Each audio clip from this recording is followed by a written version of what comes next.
this, that can only mean one thing, and that is it's time for football at Levi's Stadium in Santa Clara. Coming up, we got a good matchup on tap here, as it'll be the Baltimore Ravens taking on the San Francisco 49ers. Please welcome your 2026 San Francisco 49ers.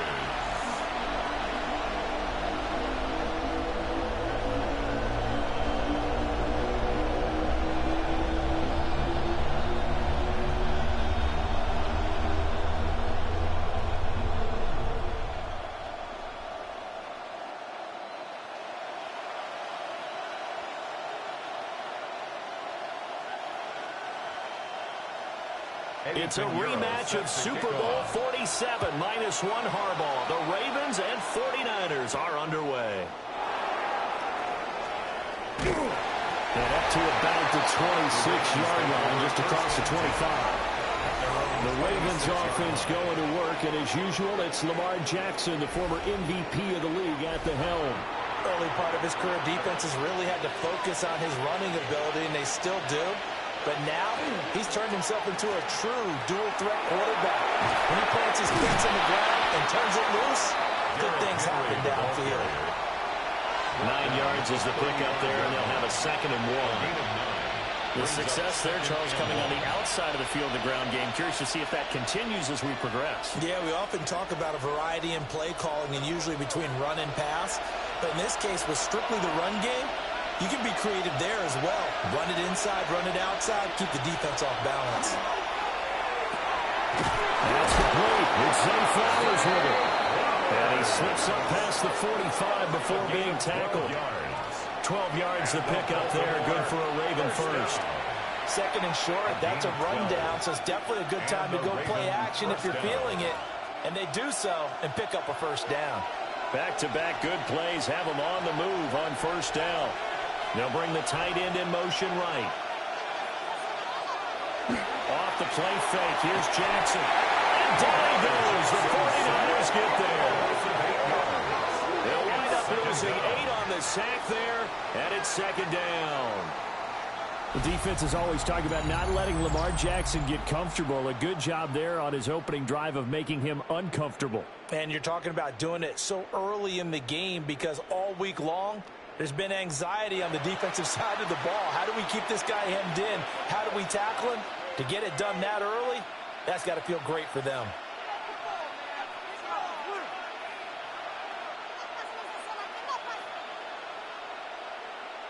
So that complicates things a bit here. 18 yards to go now on 2nd down. Play action. Now Jackson.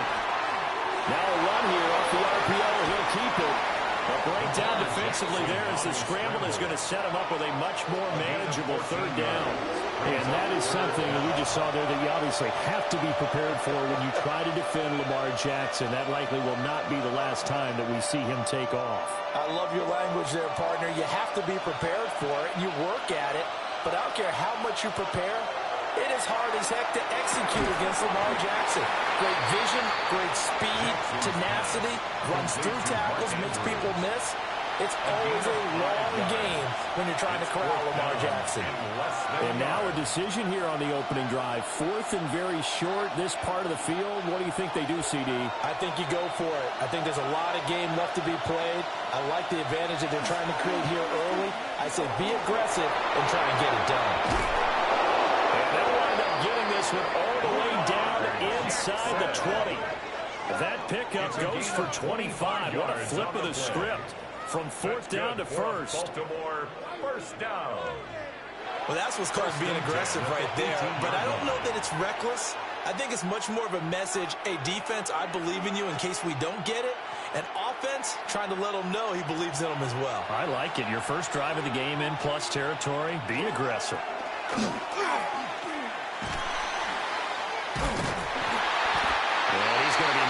The line of scrimmage and taken down.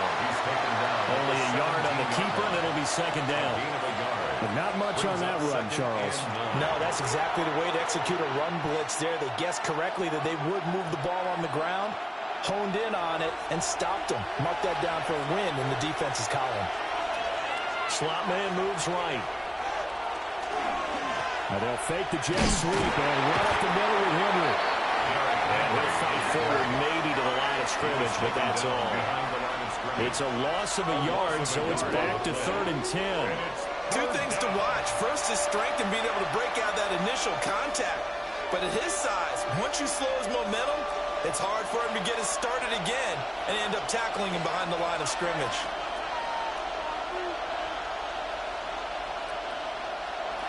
Jackson. A slow out caught by Bateman. And the Ravens are going to have 1st and goal as they try to finish off this drive with 6 points. That's a big conversion there on 3rd down, and this has been a great opening drive. You know, at this point, they'd hate to settle for 3, but they've created a fresh set of downs and a 1st and goal. 1st and goal, a chance for an early statement here on the road. Henry.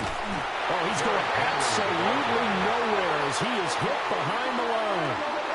It's a loss of 4 on the 1st down play.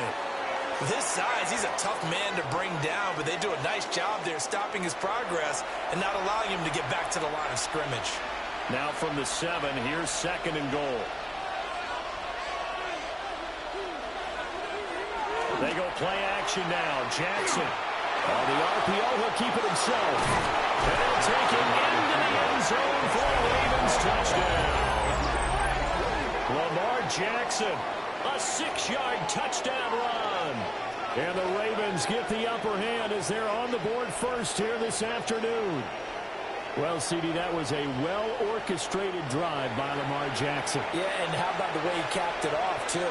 Orchestrate the drive and then let everybody know exactly who the guy is on the field you've got to watch on every play. Finishes it off with a touchdown run. Tyler Loop now for the extra point.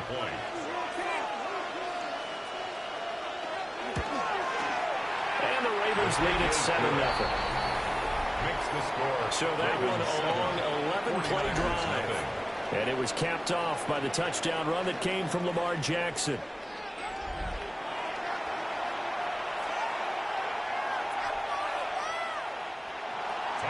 Now after the touchdown, Luke back out to kick this one away.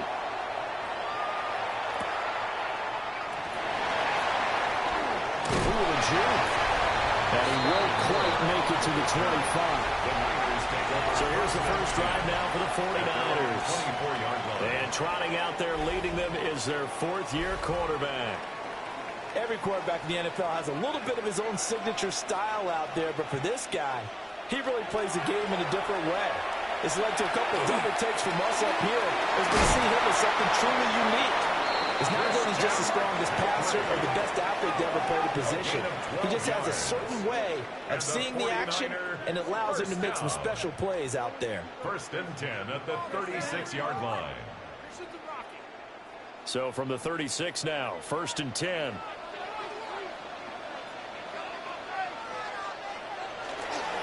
Here's the Pro Bowler, Christian McCaffrey. We'll get this to about the 38. Give credit to the defense for stringing that play out, and they gave up no cutback angle. You know he's trying to dart through. No place for him to go. A nice job there, only giving up a 3-yard gain. 2nd and 7.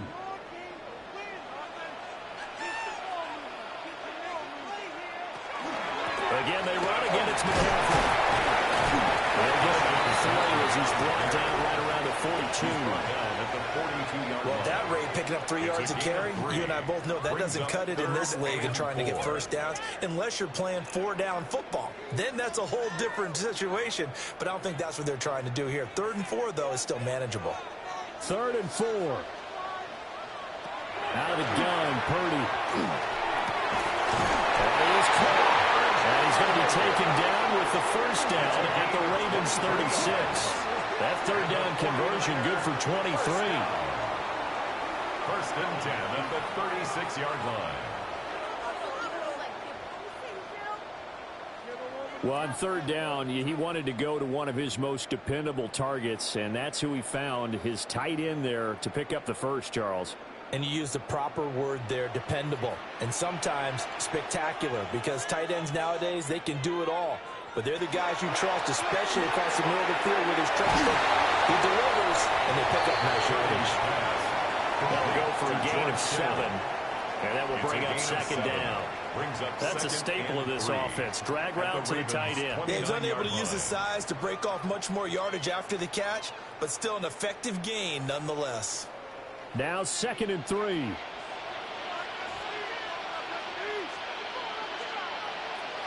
Here's Purdy. Pass caught by Pearson. A gain of 5, good enough for the first down. Really a solid start here on the opening drive, Charles. He's now 4-4, and they're already in plus territory. Brandon, he's been so precise to start this game, like we're watching an operation taking place right now. Master surgeon at work. Again, it's Purdy to throw it. That one caught by Tonjes. So 8 yards on the completion there. And that'll bring up a second down in just a couple. So forget about the run to set up the pass. They're just coming out throwing. Forget trying to set anything up. They feel like they have the advantage. They feel like they have the matchups, and they're just attacking right now. Yep, going to the air on the opening drive. Well, they'll run it here on the jet sweep. Oh, this one may need to go back to the drawing board. He's going to be swallowed up right away. He got maybe a half yard at most, but officially they'll be left with a 3rd and 2. Play number 9 set to come here on the drive on 3rd and 2.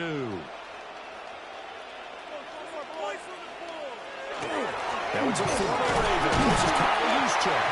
And the 49ers are going to have 1st and goal coming up as they're able to convert there on 3rd and 2.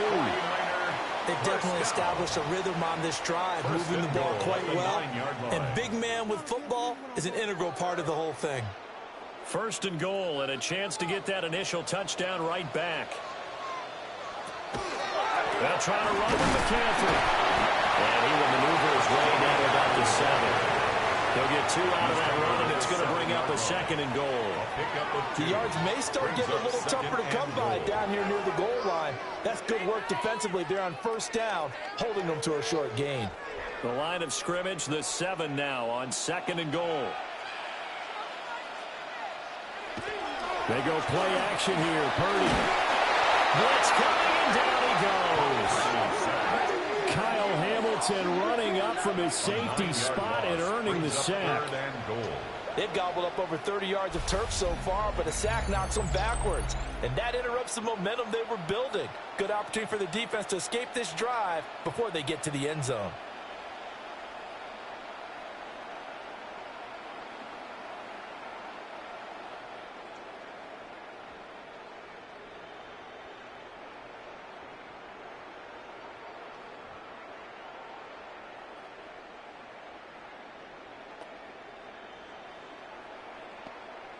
Third and goal, and still a long way from the end zone.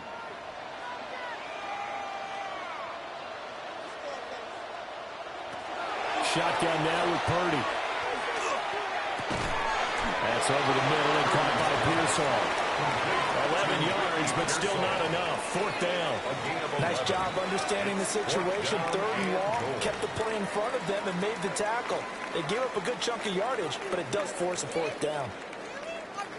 Now for the field goal try, here's Eddie Pinheiro. From the left hash, a chip shot here. The kick by Pinheiro is good. So the long drive gets him down inside the 5, but ultimately they settle for just the field goal. I have to think that if maybe they were a yard closer, that would have made their decision tougher, and I think they likely would have gone for it. But in this situation, they just decided to take the 3, and I think it was a smart move. Dances by him. And he's up past the 20 to the 22-yard line. Baltimore set to take over here for their 2nd possession of the game. This drive here beginning probably with a pair of motivated groups. Remember, the offense scored a touchdown on their last time out. Looking to repeat that in Charles's chance in front, and he lost the football. Points 1, 2, and 3 in their defensive game plan was to get to the quarterback and knock the ball free. They did it there. Luckily, offense hangs on to it. Yeah, that's got to serve as a wake-up call, though, because they can't afford to let the ball go over to the defense and miss opportunities. And I'm not saying it happened here, but you know what a good rule of thumb is when a play like that occurs? You know who usually recovers it? The guy who missed his block and let his quarterback get hit. That's complete. Left side to Bateman. Will go down as a gain of 6. And that's going to lead to a 3rd and 11. Timing is so important on a route like this because he's going to line up out right and then cut straight across the field. I think the ball might have come out a count or two too late because by the time he was able to secure it, not much of a chance to turn it upfield. From the gun on 3rd down, Jackson will try and do this himself. And they're going to get this beyond the 40 before he's taken down. Lamar Jackson, such a threat with those legs, able to improvise and get the first. It's a gain of 20. First down, Ravens.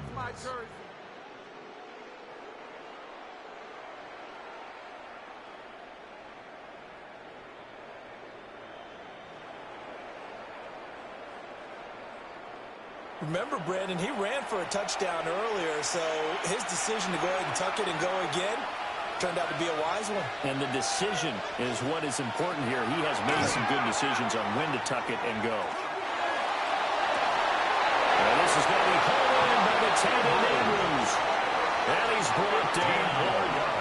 Another good gain. That's now 35 yards combined on those last 2 plays. And that was good protection there. No, that was great protection there because it allowed him to lock in on his receiver. Although I think he was looking for his tight end on the corner route all the way. Nice connection there for a really nice gain.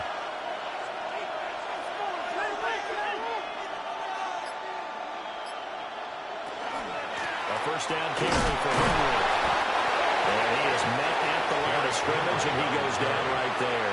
He's brought down. There to stop him on the defensive side, Fred Warner. When the 4-3 defense is functioning really well, you know who stays what we call clean and no one gets to him? The guy playing the middle linebacker position, the guy we call Mike. That means the defensive front is eating up all the blocks and just let him go to the football and make a play. From right side here, taken in by Bateman. And he gets this one inside the 15, just a yard or 2 shy of the 10.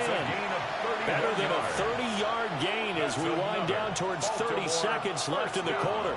Well, that's something that this defense is not going to be able to allow if they're going to have success here. They've got to be able to wrap up and get guys on the ground. They end up letting him get away, and it turns into a big play here early on. I can just see veteran observers of the game shaking their heads and talking about the dearth of tackling in the game today. Trying to find a lane, but instead he'll get back to the line of scrimmage, and no more. No gain on the play. After one, 7-3 the score on EA Sports.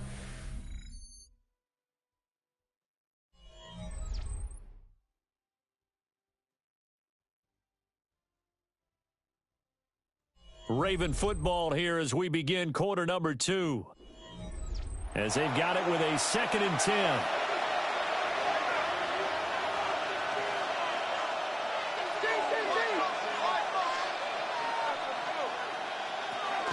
Off the option, here's Henry.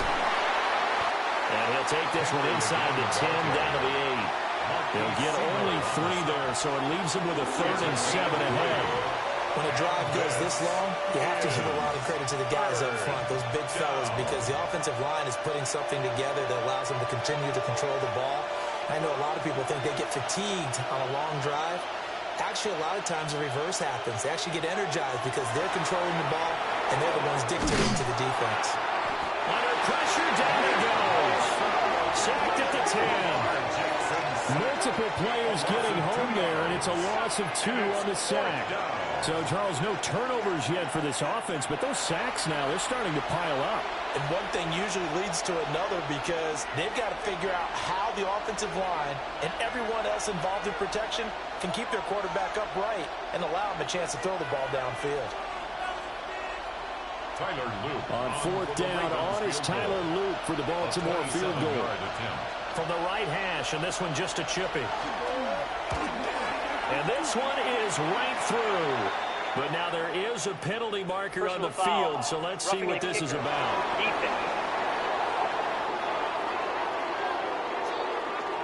And this is going to be roughing the kicker, an inexcusable penalty, Charles. You've worked so hard to hold him to a three-point kick. Now you're giving him the ball again with a chance for a touchdown. And he's able to break out a run tackle, but then quickly brought down. A pickup of 4 on first down. It'll be second and goal. Good solid gain on first down, about what you'd expect from the big guy carrying the ball. Second and goal from the 1.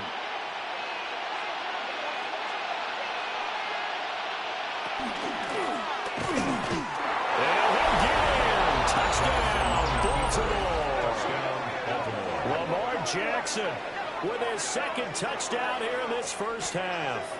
And the Ravens had 6 to their lead.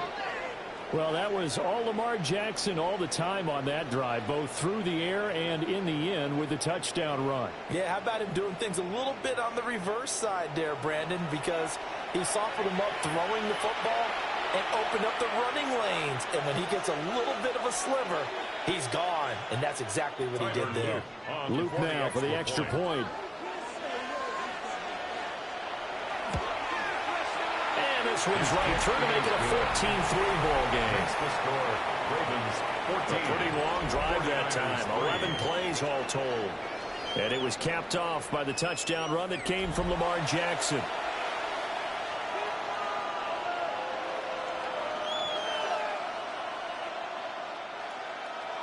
Now after the touchdown, Luke back out to kick this one away.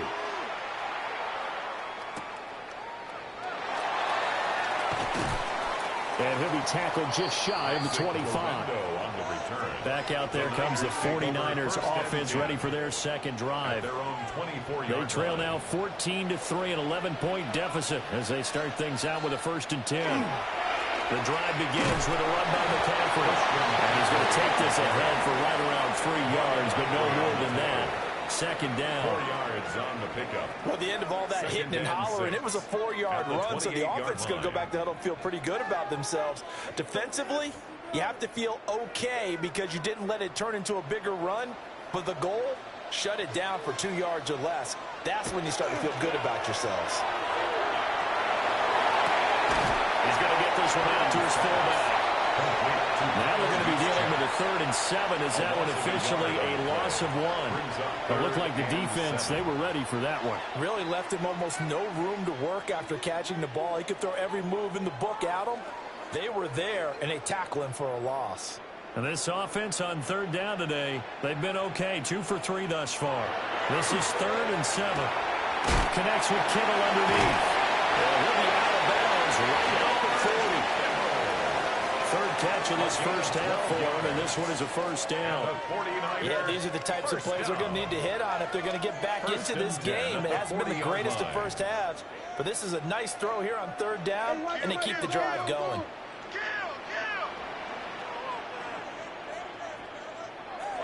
Throwing here, Purdy. This is Jennings. Only able to gain a couple there, and it'll be second down. A gain of 2 brings up 2nd and 8 at the 42-yard line.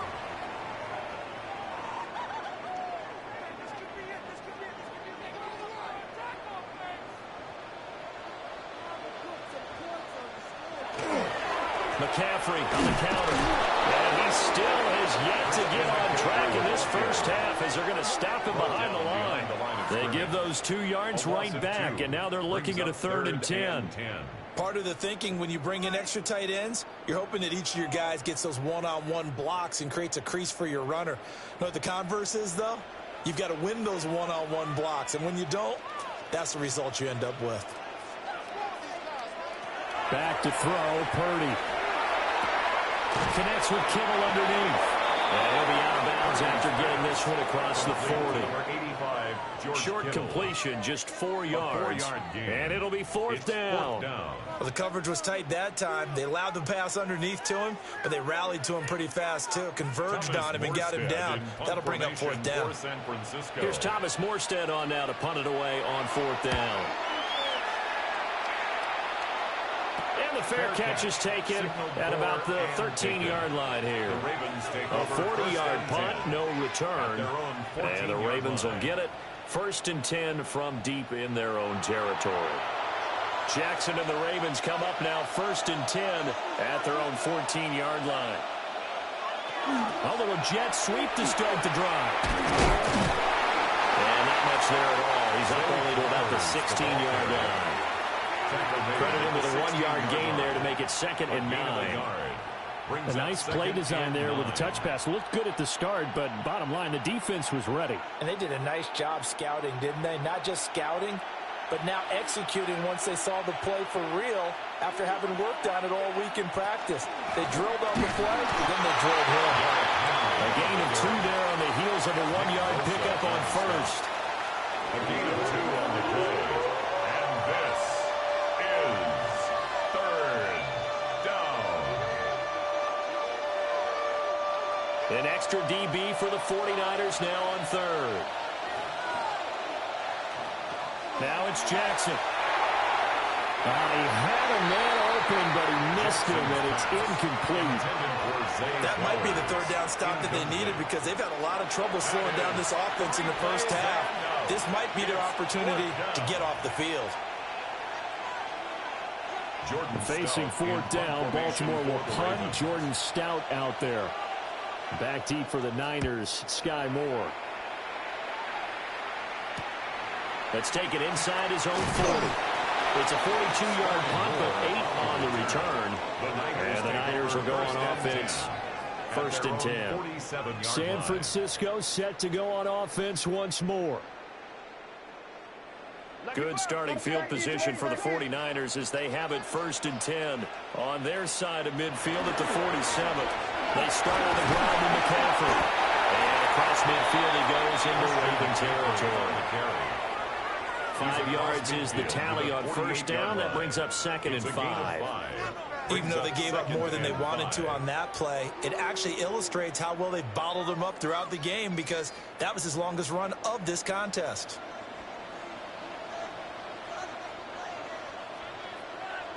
Purdy. That's caught by Jennings. So give him 2 yards there on the completion. And this will wind up being a 3rd and 3. Brings up 3rd and 3.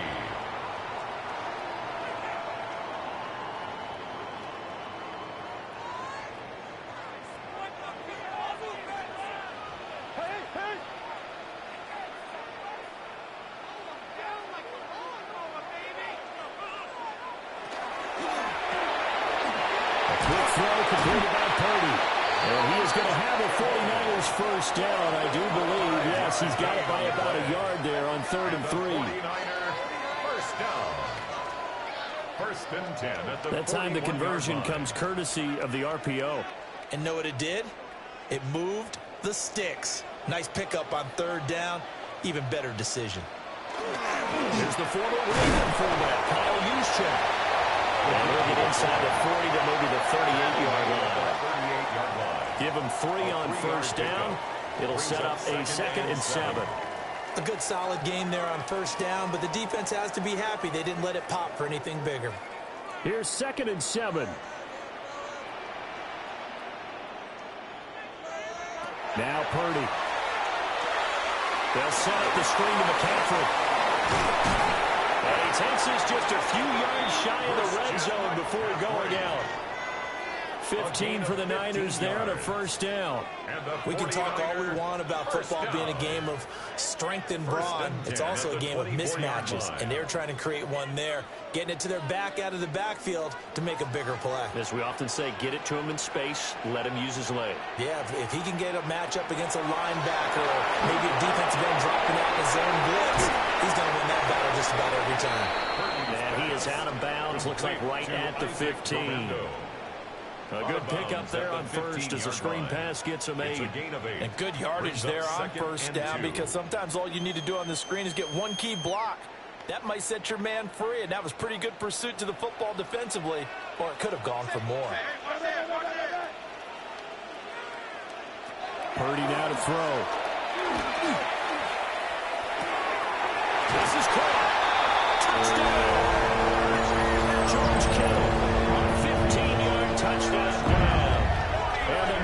Niners are back within a score. For good reason, quarterbacks want to get the ball to the perimeter to their wide receivers for big plays.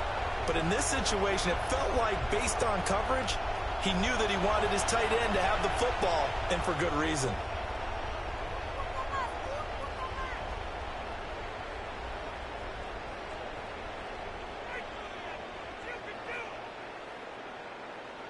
Eddie Pinheiro now for the extra point.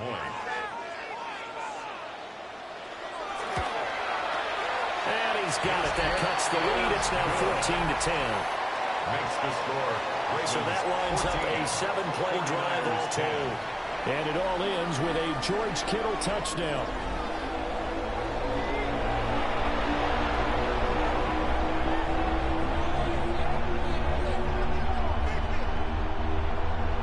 Now after the touchdown, here's Pinheiro to kick it off.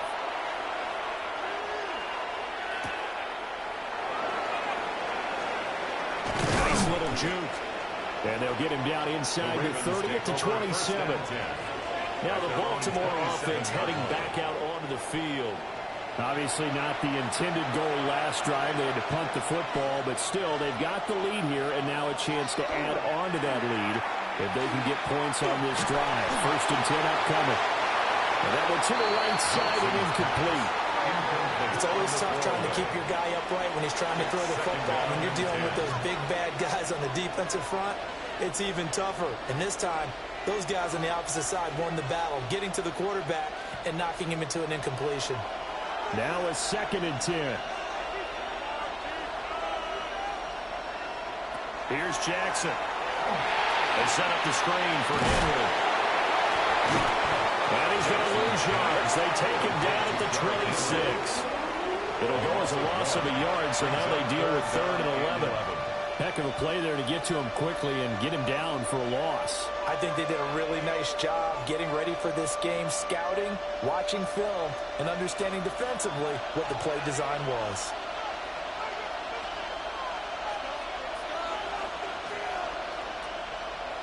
To throw is Jackson. That's going deep for Bateman. And that will be incomplete. Well, they weren't scared to let it fly, but it falls to the ground and brings up 4th down. Zone coverage there, they were playing deep.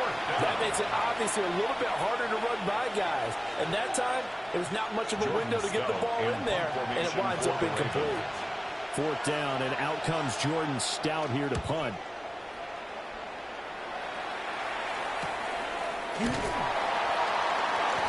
We'll call it a 42-yard punt, 3 on the return. And that will come the offense as they take over. Brock Purdy and the offense back out there. 5 for 5 that last drive. Touchdown pass as well. He was clicking. Receivers, I don't want to be cliche, but running really solid routes, too. And what I love about it is when you look across any team, the body types of the receivers are usually different. The way that they get open, different as well. Some of them use power to get open. Some of them use those head fakes and subtle moves. Some of them just use pure speed. And the really good ones, when they're established, they know how to push off at the end of a route, too. 2nd down and 3. McCaffrey running up the middle. And he's stopped after a gain of 1. Not enough. Still a yard to go on 3rd down. If they're going to get a 1st down out of this, they're going to have to earn it because there's been tough going in the interior there. And here we are on 3rd and 1. Be prepared. Brace yourself. Could be some contact going on. The Niners on 3rd down. They've converted 4 times out of 6. Not bad. They're up against a 3rd and 1 situation. And he will have the 1st down as he's brought down up near midfield. They get 6 on the pickup there as the drive will continue. 1st down. There you go, partner. That's some old-school football right there. You need 1 yard? Give it to your bruiser at fullback and let him get the job done. On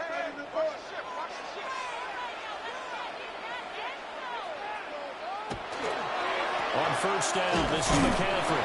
Knifes his way forward here, but just 3 yards on the play. 2nd down.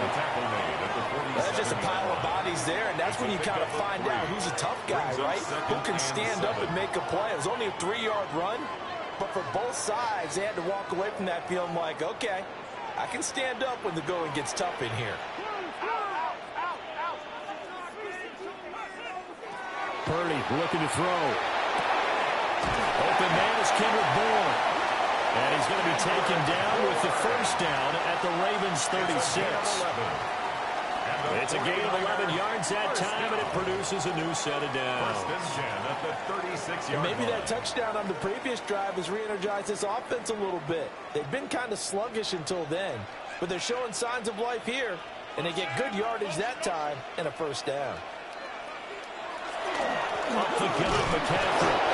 Nothing doing. Barely able to muster a yard to hit the 35. He was brought down by Kyle. You've got to be impressed by that defensive front on reps like those. They were not being moved off the line, kept their shoulders square, and gave their teammates time to fight to the ball and limit that gain. 2nd down and 8. Purdy will set up to throw it here. Throw left side. McCaffrey's got it. Stopped short of the 25, but that second effort got him a couple extra. That was play number 7 on this drive, and it got him 7 yards. Oh, I came to my feet on that one. I thought he was getting close to breaking that one big, but in the end, give some credit to the defense, finding a way to get to him and forcing a 3rd down. And we've hit the 2-minute mark in this first half of action. This will be play number 8 here on the drive. It's 3rd and a yard. They'll try and pick it up from McCaffrey. And the pressure gets to McCaffrey as they stop him short of the line to gain. Now the Ravens going to use one of their timeouts. It's just their first, so they'll have 2 remaining here before we get to halftime.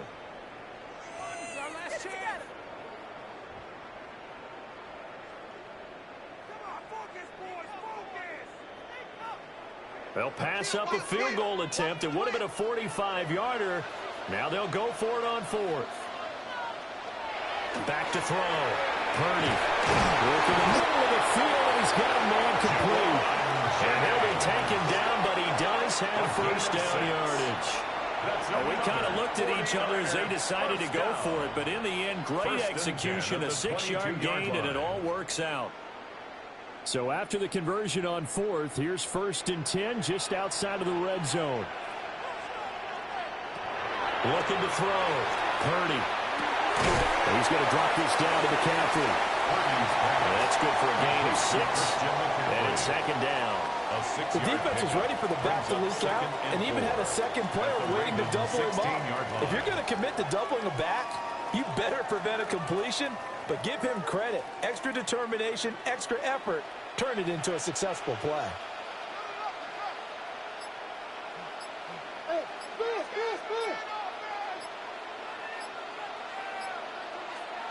From the 16, Purdy. The tight end Kittle has it on the left side. The 49ers now going to use the first of their timeouts as they'll stop it with just over 40 seconds to go in the first half. Goal at the 9-yard line.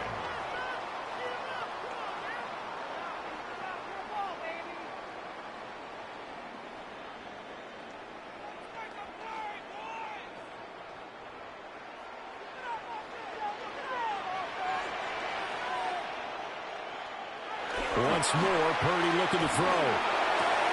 And it's caught. And just shy of the goal line as he's out of bounds right at the 1. A gain of 7 that time. 2nd goal. It certainly feels like there are more stars at the tight end position than there were even 10 years ago.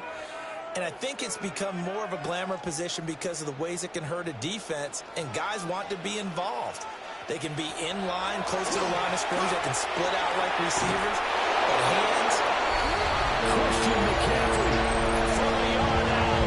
And the Niners will take the lead here in the final minute of the first half. Well, CD, you know he's got great options at wide receiver, tight end, but there he looks to the backfield, and it results in a touchdown. I love how you laid that out. So many options. You maybe forget about some of the ones that you should be covering. And they made them pay with that one, didn't they? You forget about the guys in the backfield, they're eligible too.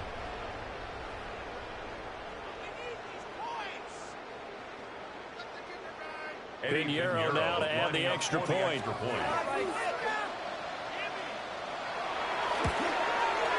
It's good, and they'll take a 17-14 lead. Makes the score So that one a 13-play drive in total. And it's finished off by a receiving touchdown from Christian McCaffrey.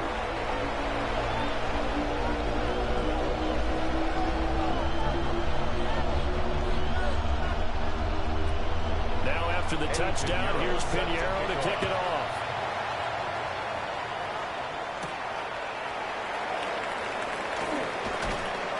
And a decent return out to the 27-yard line.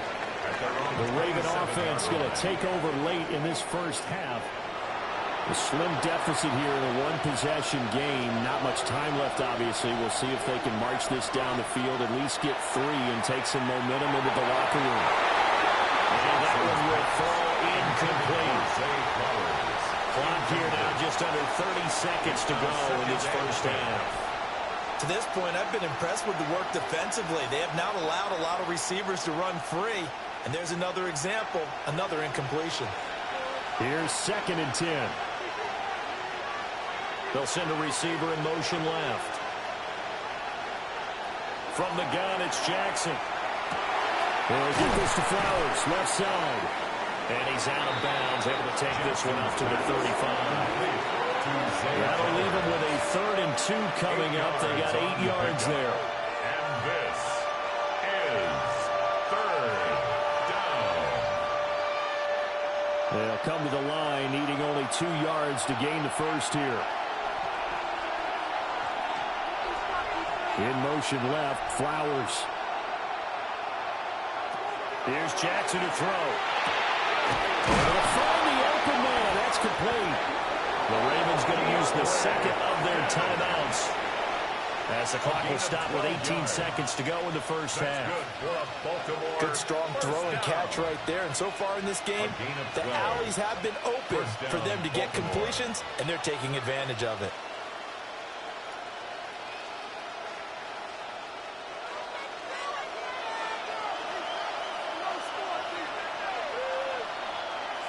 Now it's Jackson. Going right back to DeAndre Hopkins. Ravens going to use their 3rd and final timeout. So as they talk it over, we step aside. And now at this point in the first half, you got to realize as an offense, you're not going to get it all back in one fell swoop. This is going to be about sustained drives and making sure you finish with points. And that's a good throw there for a first down. So from the 39 now, they'll come up on a 1st and 10. Jackson now. He'll let this go for the end zone. Got a man, it's caught for a Ravens touchdown. Rashad Bateman In the final seconds of the first half. And the Ravens have taken the lead here in the final stages of this first half. And just before the half ends, the prayer is answered. Defensively, a disaster there. I know often we're surprised when this actually works. I mean, the excitement level goes way up, but maybe we shouldn't be, because I know as a defender, you've got to play the ball in this situation, but you can't interfere with the receiver because, remember, it's a spot foul, and it'd be 1st and goal if it happens in the end zone, and you don't want to give up that play. And that little bit of hesitancy often works really well for offensive guys. On his loop for the extra point.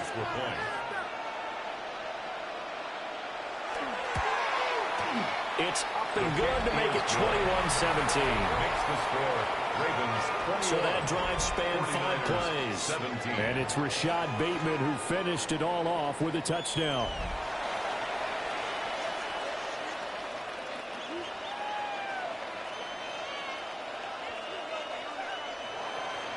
So time enough for a kickoff here. 5 seconds remaining in this first half. Yeah, that'll be a little too hot to handle as it will skip through the end zone for a touchback here. The 49er offense set to get this drive underway. Final play of the half. Purdy.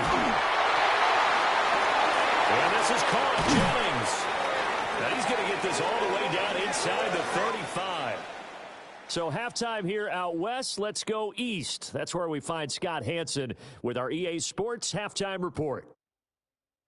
All right, Brandon, thanks much. Welcome in, everyone, to the downtown Orlando studios. Scott Hansen and crew with you for a short and sweet halftime, as this game's had a little bit of everything to it. We'll find out which side can establish some tempo in the third quarter as we're ready to kick off the second half. Back out to our commentary team, Brandon Godden and Charles Davis.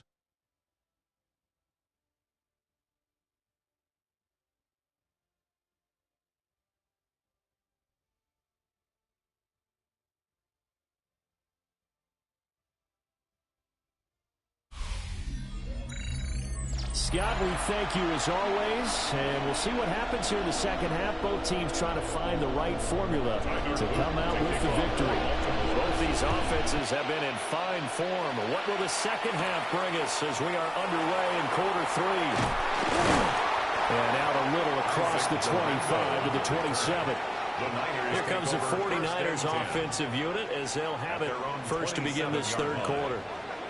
This offense, Charles, had a strong first half throwing the football, at least in terms of yardage, but that hasn't translated so far on the scoreboard as they begin the third quarter here, trailing and looking for a little momentum. Yeah, you're right about that because, let's face it, in the first half, most of their focus was in the passing game, and to their credit, resulted in a healthy amount of yardage. So I would think that at halftime, they're going to anticipate that defense loosening up a little bit to try and cover the passing lanes.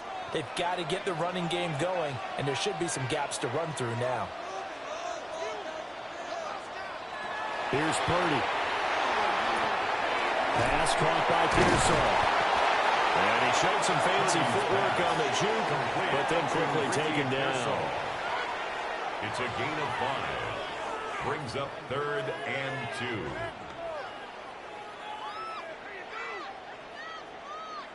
Two yards still to go. Third down now. Throwing here, Purdy. This pass to Jennings, and he makes the catch. They needed 2. They could only get 1. Fourth down. It's different baseball. We call this small ball. Instead of pushing it downfield, they throw a short pass trying to pick up the first down, but the defense rallies to the football and stops him short, bringing up a fourth down. Here's Thomas Morstead now as he'll kick it away for the second time. A 39-yard punt, a return of 5. And the Ravens will take over. The former Minnesota Golden Gopher Rashad Bateman leading this offense back onto the field. Pretty good game for him so far. I guess he's still got time here to make this a great game, but so far he's been solid. I like where you're going with that because it has been pretty good, but there's always that hint that things can really escalate for him. And right now they feel like they're somewhat keeping him in check, but he has found the end zone once. But boy, he can explode at any moment. Yeah, when you hit that end zone once, you want to find it again, don't you? Yes, you do. You get greedy in a good way. From the 32-yard line now, here's 2nd and 5.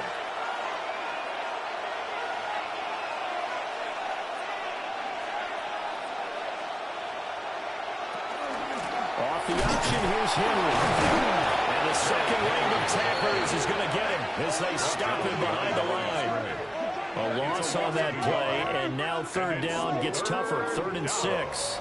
With his size, it often takes more than one guy to get him down, but if you can at least slow him up and the reinforcements arrive, you have a chance to get him on the ground, and that they did that time for a loss. Jackson. It's incomplete. Took a shot, couldn't connect. How about some applause for the defense there? They forced him to throw that one into coverage, and just like that, they're staring at a fourth down. Well done. The Ravens send their punter out now as he's on to kick it away.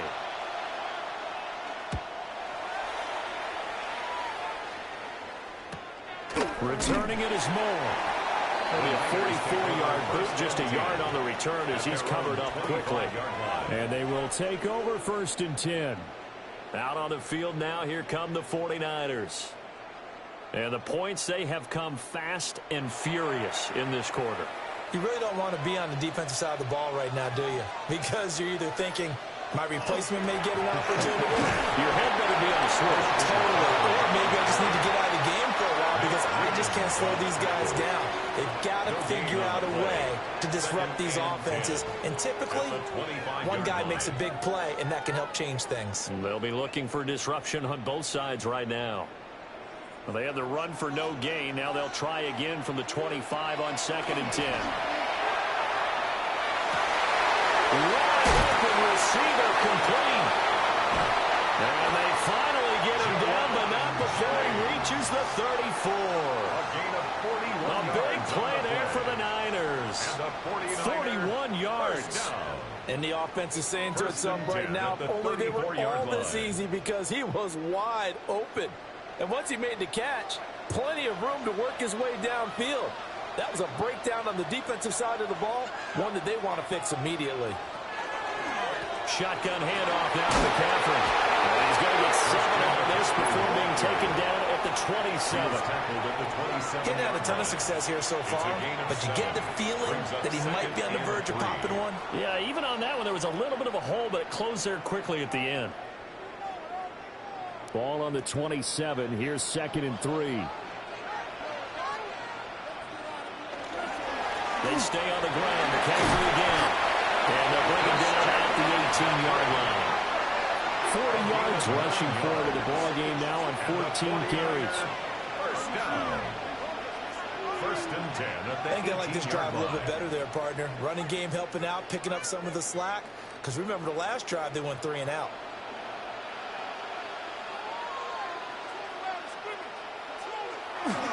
They'll give it up to McCaffrey. And able to get him down, but he does reach the 5. It's a nice pickup of 12 yards, and it gives him a 1st and goal. We often give credit to the O-line there. 2 tight end formation. Those tight ends block pretty well also. Yeah, and that's one of the most dynamic positions in football now. The tight ends who can block at the line of scrimmage at the point of attack, and they can also get downfield and catch the football. Well, not a whole lot there. He does get a couple, taking it from the 5 down to the 3. All of a sudden, those lanes that were there earlier in the drive dry up near the goal line. That's a good job defensively to diagnose the run and stop it for a very short pickup. So the ball position now at the 3. Here's 2nd and goal. Now this time they'll throw it. Here's Purdy. Oh, it's a screen pass. It's complete. And he'll be brought down right on the edge of the goal line at about the 1-yard line. A touchdown-saving tackle there. Now it's 3rd and goal. Boy, that was certainly well-read defensively. And the key to any screenplay is space to work. And there was none to be found there. And they tackle him for just a short gain. So now it's 3rd and goal. This Raven defense trying to keep him out of the end zone. Robinson. And Robinson will not get there. Great defense at the point of attack and to stop him short of the 1st. That'll make it 4th down after a loss of 1. That was a huge play on 3rd down. So now what? Do you go for it? Do you trust your offense? Or do you want to put on your defense to try and get the ball back? Me? I'm going for it right here. Can this defense hold them out? Here we go now. 4th and goal from the 2. They run for it. McCaffrey. He's not going to get there. They tackle him at the 2. McCaffrey turned away on 4th and goal. And the Ravens come up big down at their own goal line. Well, their first 4th down attempt earlier was successful. This one backfires for a turnover on downs. I like their aggressiveness. I like what they're doing. They got it the first time they went for it. Why not a second time? I don't think they'll be daunted from attempting it again. If you're on the defensive side of the ball, though, any 4th down stop is a big momentum play. They'll start on the ground. It's Derrick Henry. And able to break 1 tackle, but then quickly brought down with a nice little gain. That one good for 10 yards. And that'll bring up a 2nd and just about a few inches here.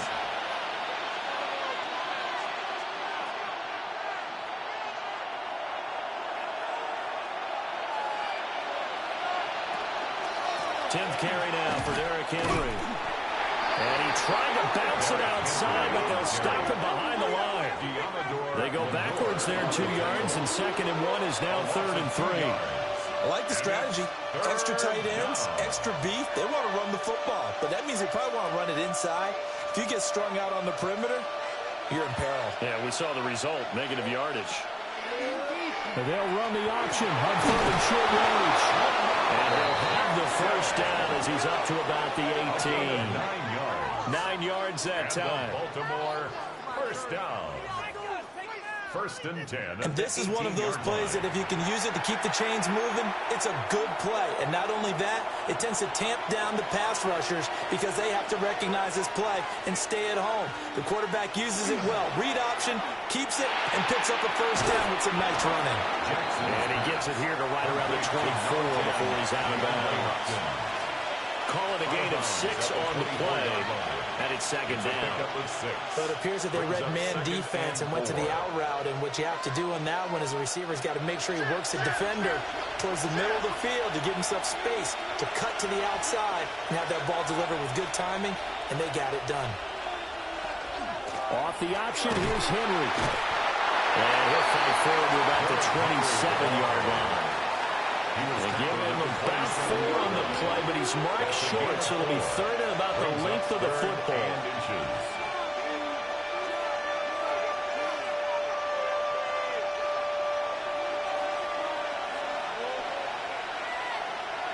Jackson's going to try the sneak. And he will have the Ravens first down. At least it would appear that way. He didn't get it by much, but yes, they do get the conversion on 3rd and 1.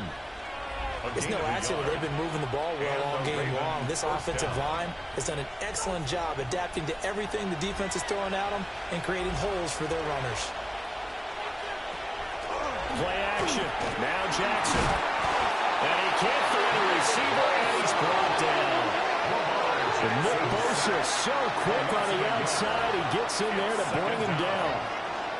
I like how they've started the third quarter here. They force a punt on the first drive, and after this sack, it looks like they'll be forcing another one as well. Absolutely. Maybe got their second win coming out of the locker room.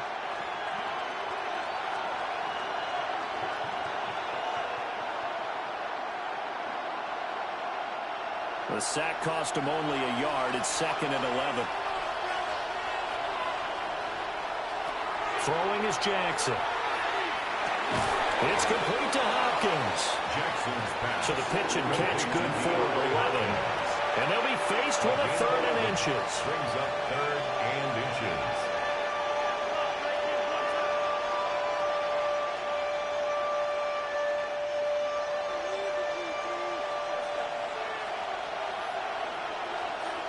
Jackson will keep it. And he will have a Ravens first down as they're able to get the 3rd down conversion. It's a gain of a yard. The focus after that run isn't how many yards they gained. It's that they gained a first down, and they've been running it well all game long. 39-yard line. So from the 39 now, they'll come up on a 1st and 10.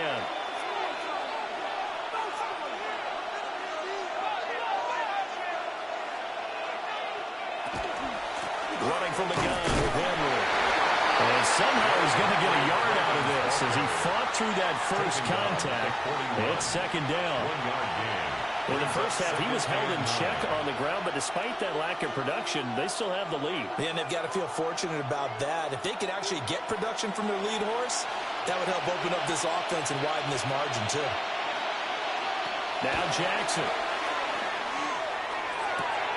Henry's got it on the left side. So the completion good for just 3. And it brings up 3rd and 5 now. And this is 3rd down. They'll need 5 on this play to move the sticks.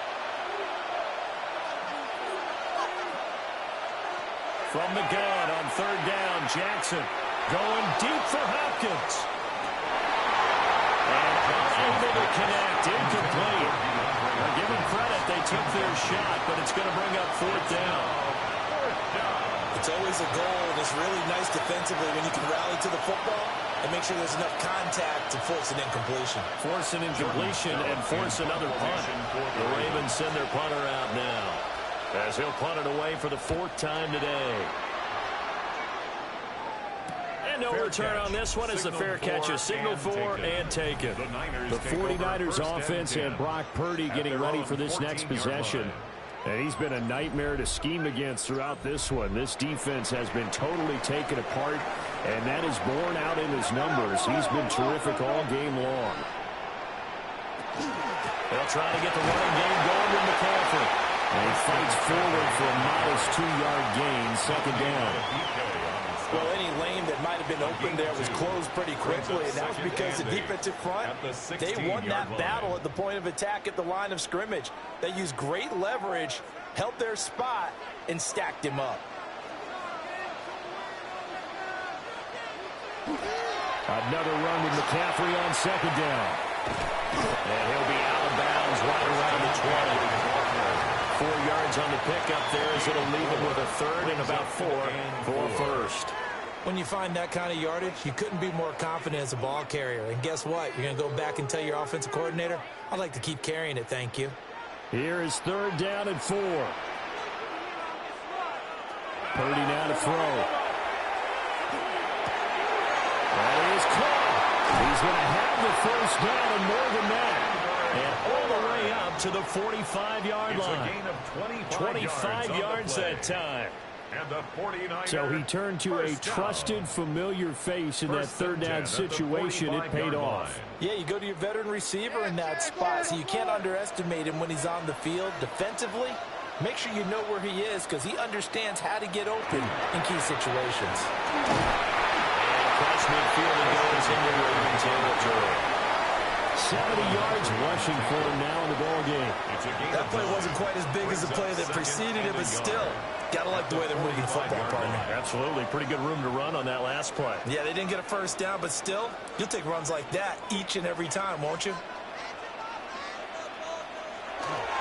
Second down and right back to McCaffrey. And a good job of finding the open space to run as he's down close to the 30 here. 15 for the Niners there and a first down. Give every member of that unit a ton of credit for ripping off such a big gain there because you don't get free for that many yards on a counter or misdirection without everybody selling the heck out of it.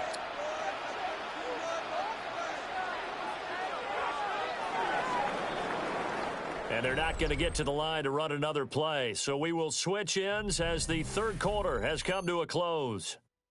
We'll return with more after this. You're watching the NFL on EA Sports.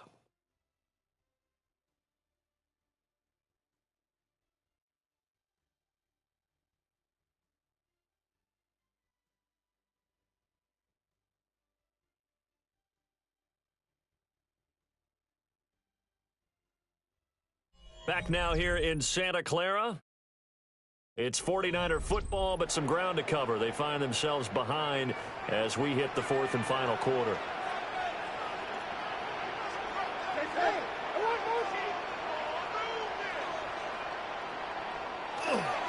This is McCaffrey on the game. And he edges forward, but only gets a pair of yards out of it, and it's second down. Yeah, I don't know if it's exactly a win-win, but if you're on offense, you'll take that kind of a run, all right? It was kind of stacked up, found a little bit of yardage, and frankly, they're pretty close to staying on schedule on offense. The playbook is still open for the coordinator.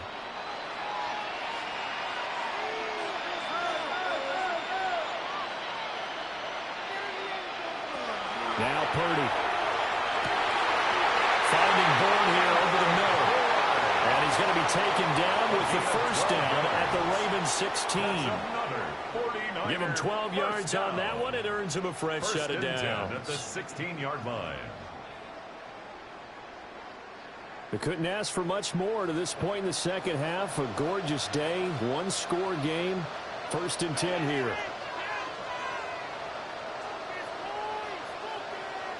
Back to throw, Purdy. Complete to the tight end, Kittle, over the middle of the field.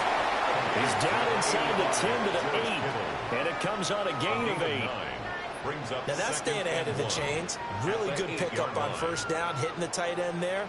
Now it brings up a second and manageable. Just found a hole in that zone. Ball at the 8 here for second and a yard, maybe a touch less.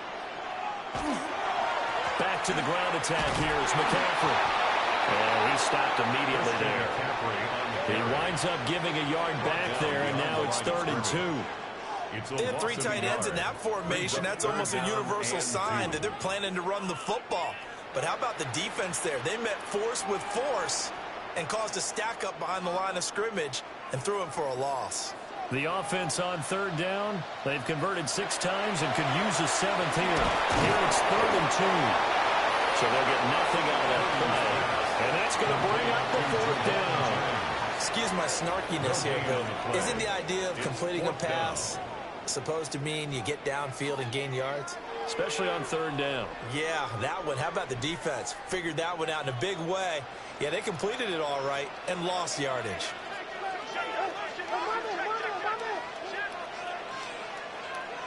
Purdy, big 4th down play.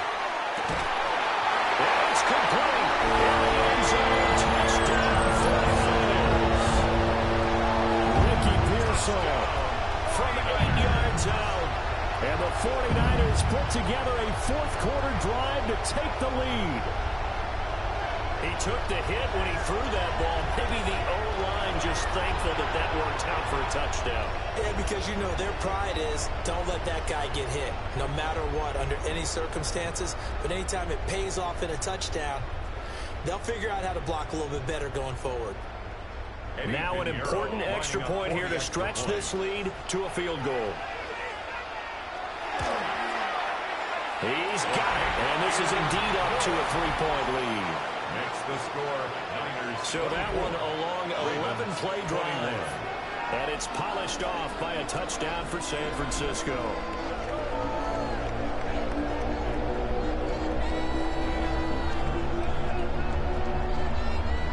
Now after the touchdown, here's Pinheiro to kick it off.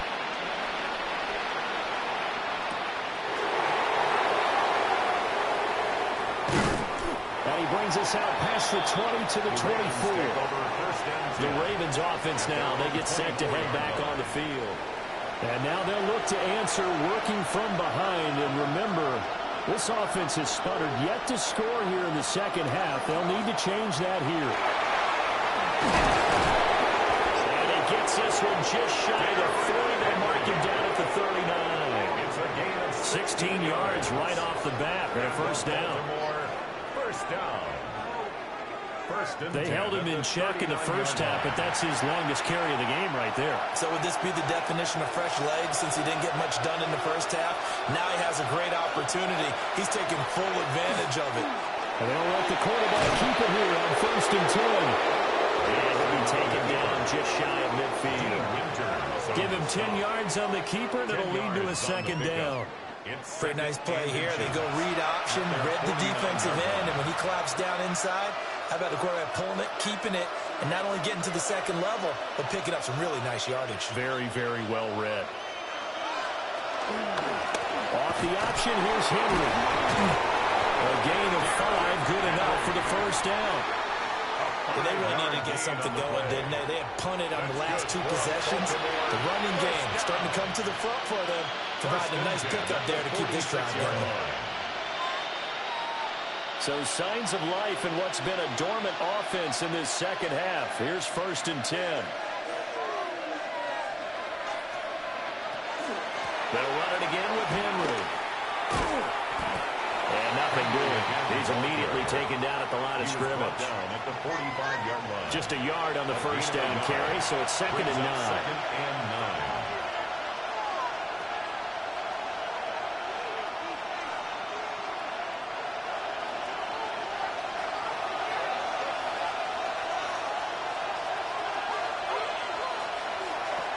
From the gun, Jackson. A quick throw there, but it's going to be incomplete. Intended for Zay Flowers. Incomplete. Up and stuffed there defensively.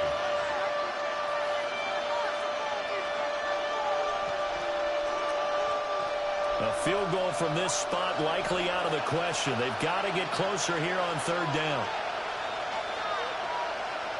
To throw is Jackson. He's going to look deep, end zone for Hopkins. Oh, no, it's incomplete. It's a touchdown if he holds on, but somehow took his eyes off of it, falls to the ground, and brings up 4th down.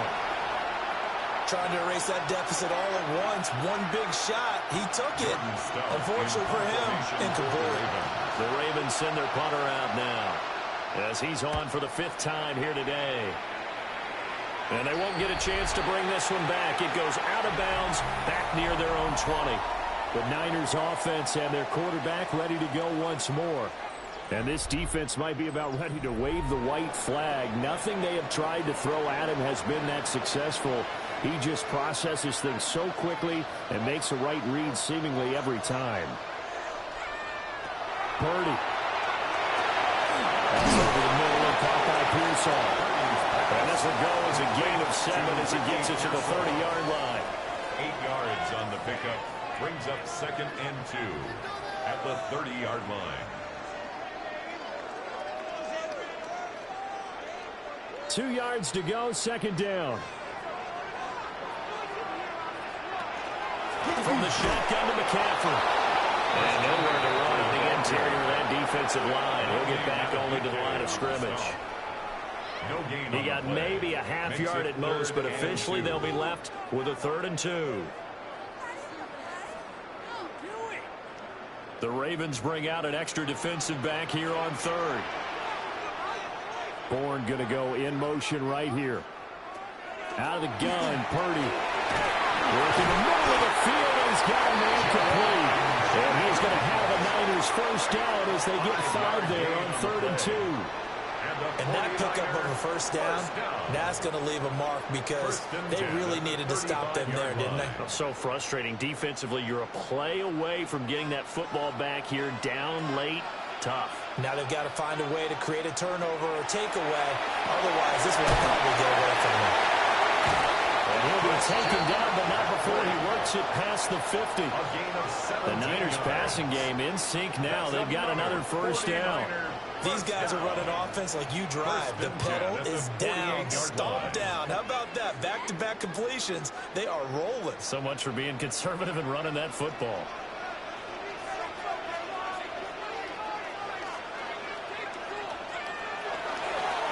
Here's McCaffrey.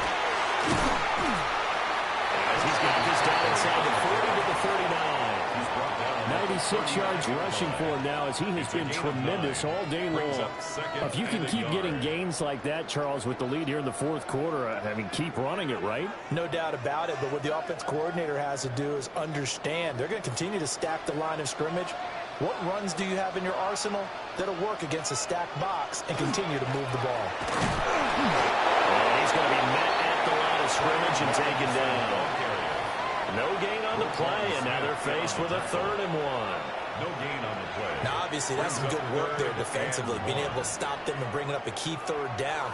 But if you're on the offensive side of the ball, there's an opportunity because I know what defensive guys are thinking right now. Just stop them, get to the ball. That means they might not be sound defensively. There could be some opportunities. And you said key 3rd down. Highlight that word. Put it in bold. Here we go. Only a few inches needed on the sneak. He didn't get it, and now it's 4th down. Well, that play seemed well scouted defensively. They collapsed everything inside. Nowhere to go on the quarterback sneak. Now it's going to bring up 4th down. Kyle Shanahan's made the decision. They're going on 4th down. Purdy on the sneak.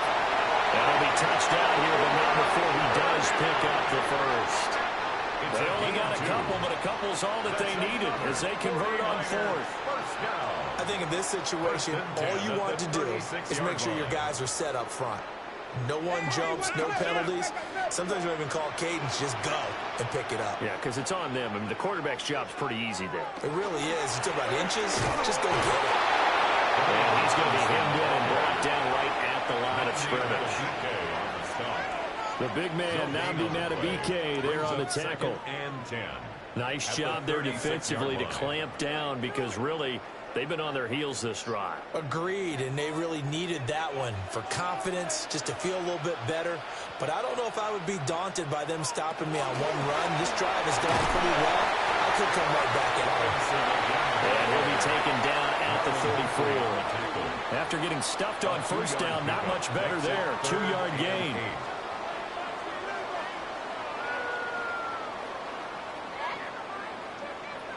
Got to get to the 26 for a first. This is third down. Purdy will set up to throw it here.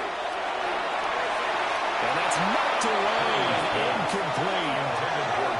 They really had a good drive going there, but a nice recovery by the defense these past few downs, able to knock that one away on third down and bring up what I think for the offense, an unexpected fourth down here.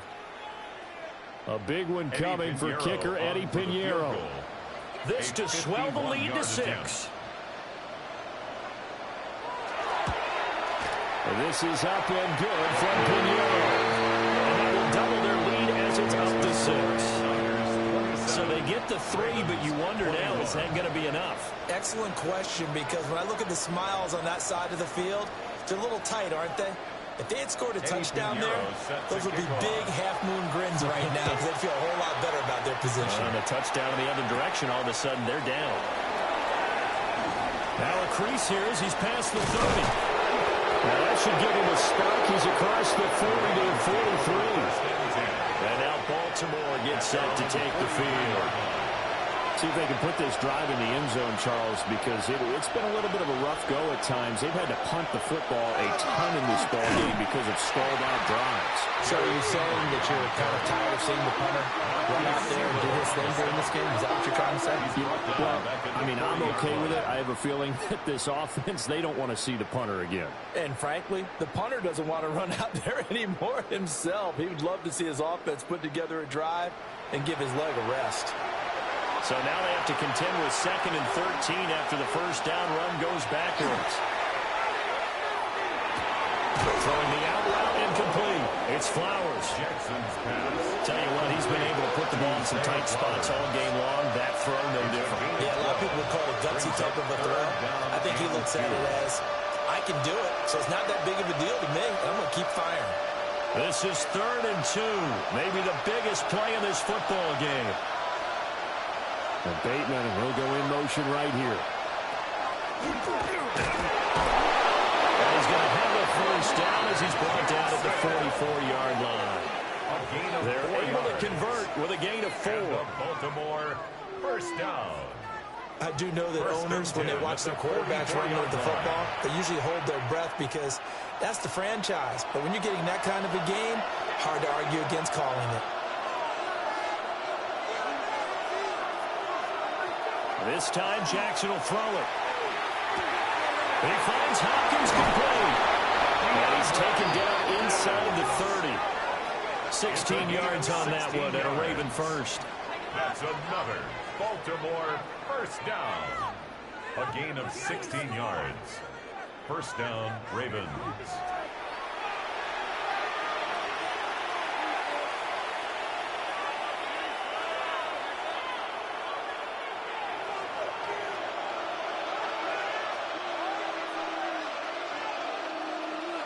Flowers going to go in motion right. Jackson.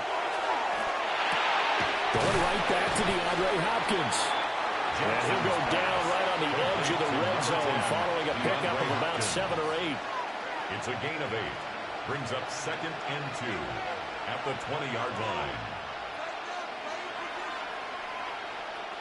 They come up now on 2nd and 2.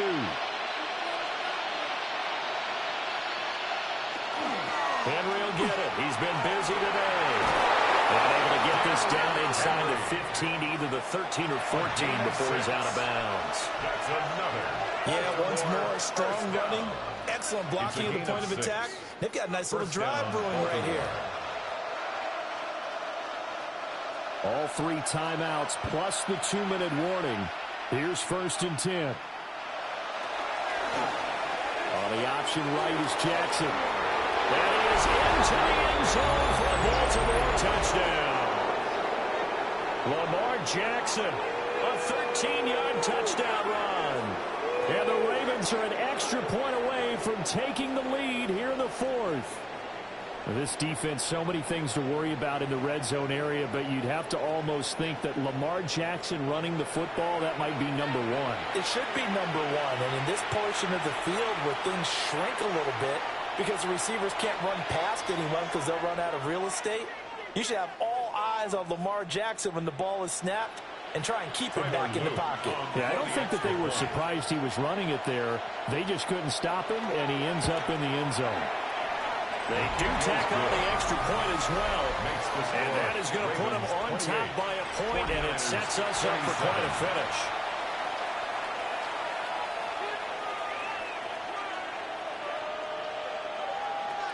Now after the touchdown, Luke back out to kick this one away.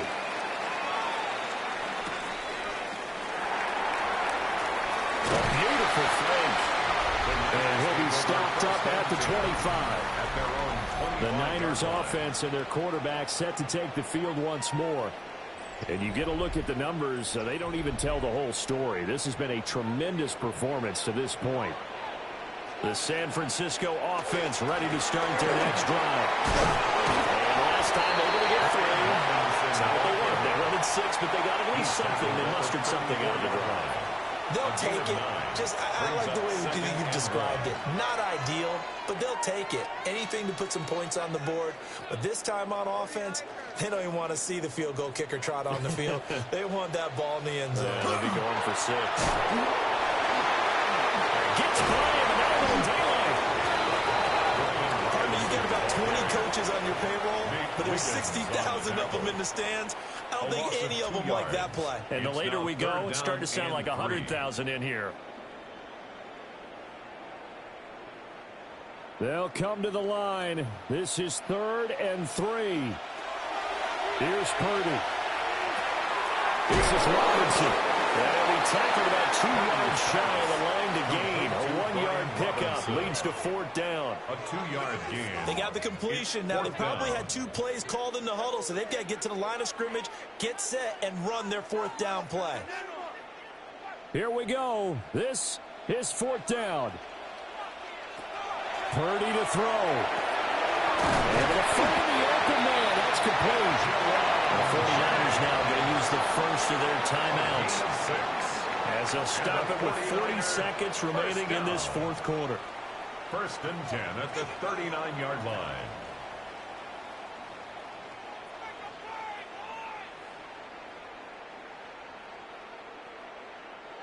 Two timeouts still available in this final minute. It's 1st and 10 now. Throwing, Purdy. This is Jones. Now San Francisco, they call their 2nd timeout. And as the 2 teams talk it over on their respective sidelines, we take a break. At the 41-yard line.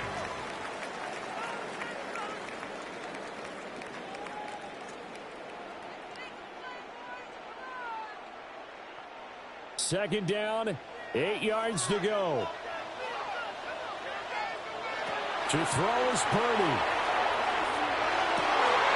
Looking for the out route. He's got it. Complete to Kittle. And he will get out of bounds here as well. What a play. Big yardage. They stop the clock. And they move it to the boundary of field goal range as well. They got exactly what they wanted there. Out route, catch, get out of bounds, stop the clock. And I have to criticize defense here because you know the situation. You want to keep them inbounds and have the clock run. So I'm sitting on the outside portion of the field and not letting them throw an out route. Throw anything inside and I'll make the tackle. An out route? That's not the way you're supposed to play it. Now the Niners going to signal for their 3rd and final timeout as they get it with 26 seconds to go in the football game.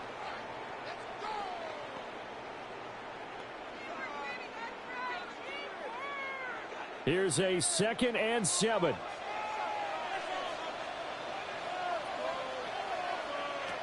Here's Purdy to throw. And that is incomplete. A lot of force bearing down on him there. He could not hang on. It's 3rd down. Brings up 3rd down. They still need 1 completion for field goal range. And just think about what they're going over in the huddle right now. Make the catch, get out of bounds. That's going to be tough to do. So make the catch, get up to the line of scrimmage, and clock it to have one last shot. Purdy to throw. Right to the right sideline. And it falls incomplete. 4th down now, and defensively, Charles, you know, they're just asking this crew for 1 more stop. And you know that they're feeling the momentum right now. but they have to be very careful not to get over-exuberant, overexcited, and blow an assignment and give up the big first down. Now the Ravens going to use one of their timeouts. It's just their first. They've got 2 more to use here in the final stages.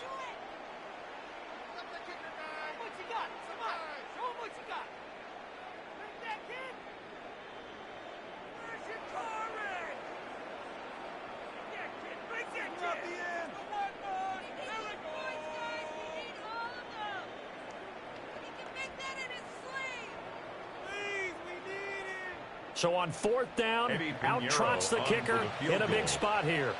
This to almost certainly win the football game.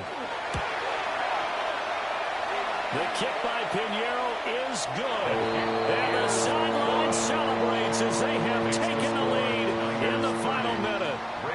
So what a finish here. They maneuver to the outskirts of his range, Charles. He steps up, drills it from long distance. That was no gimme. I like that expression, outskirts of his range. Look, the kickers that I've met, all they want is a chance. And I think he knew this one was good the second it left his foot. Now Ali going to take it out of the end zone. And the decision to bring it out, kind of a costly one, as he won't make it back to the 20. The Raven offense set at the line for this next drive. And they'll just simply be looking to build off the confidence of the last time out where they scored a touchdown. And confidence is powerful, isn't it? When you scored once, you feel like you can go back out there and get it done again. Doesn't matter what the defense throws at them. They feel like they're in a groove right now, and they want to get out there and show it. Yeah, hoping to stay in that groove here this go-around.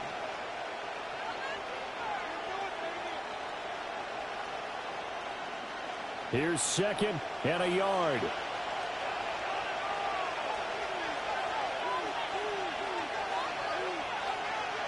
Jackson to throw. Now a desperation throw deep downfield. And it's incomplete. So their final drive comes up empty. And with that, the ball game is over. A fun, close ball game comes to an end. On that last play, Charles, they were on the wrong side of midfield. They needed something near a miracle, and they couldn't get it done. Yeah, the effort, that was good. Very good, in fact. They were just a little too far out to get a decent look at the end zone for that last opportunity. Couldn't get it done, but a nice game overall. So that'll just about do it for Charles Davis. I'm Brandon Gaudin. You've been watching the NFL on EA Sports. For more, log on to easports.com. The 49ers get the win here at home as we say so long from Santa Clara.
DA Sports coverage of the NFL has us on the west coast of the Sunshine State. Downtown Tampa's the spot, Raymond James Stadium. Today we've got an intriguing NFC matchup lined up here, as it'll be the New York Giants taking on the Tampa Bay Buccaneers.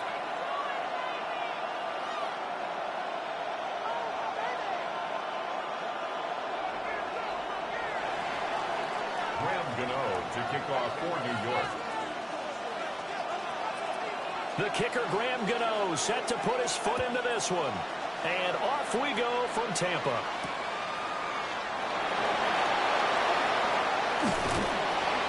And a good return as he'll be stopped just shy of the 30-yard line. Take over first and 10 at their own 29-yard line. Hey, alert 33. Baker going to throw this right away. That's complete. It's Chris Godwin. He'll be taken down, but not before they work it across midfield. Call that a very strong gain of 24. First and 10 at the 48-yard He line. caught the ball and looked up. He thought to himself, uh-oh. Trying to find some space, trying to make people miss. But a swarm of defenders were there, and they dropped him behind the line of scrimmage. Deep in middle, and he's got Ibuka. And a 5-yard gain gets him to the 42. One thing you're hoping for when you run drag routes, you're able to hit a receiver in stride, and he can pick up a lot of yardage after the catch. But in this situation, the defense was effective, able to stop him before he could get a good head of steam going. Mayfield looks to throw. It's caught by Mike Evans. He's going to go out of bounds, but he takes this one down just shy of the 20. That one a gain of 20 and a first down. That early game script that they drew up is working pretty well here on this first drive. Already in field goal range, Charles knocking on the door of the red zone. You know, Brandon, when we met with the coaching staff, they kind of predicted that they would come out firing like this. I think you and I were a little skeptical it would be this easy, but they certainly knew what they were doing in scouting, in preparation, and understanding what their team was capable of. Good coverage downfield led to him taking off, picking up the first down on a 13-yard run. At the 8-yard line. Baker going to give it to Irvin. And he is going to be stopped cold behind the line of scrimmage. He was taken down. It's a loss of a yard there, and now second down. A quick observation, Brandon, because early on in this game, I'm seeing linebackers putting up their noses close to the line of scrimmage. And my guess is the wheels are turning on that other sideline. As a play caller, you're filing that away right now, aren't you? Yeah, you're trying to find that opportunity later on when you can play action. And he hauls it in for the Buccaneer touchdown. Cade Otton, a 9-yard touchdown grab. And the Buccaneers will jump on top with the game's first score here this afternoon.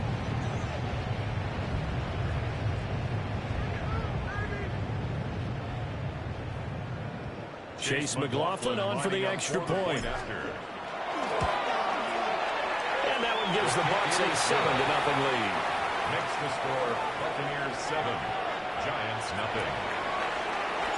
Following the touchdown, here's McLaughlin to kick off.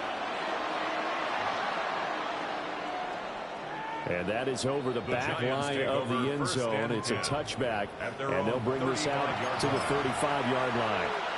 Looking to put a drive together.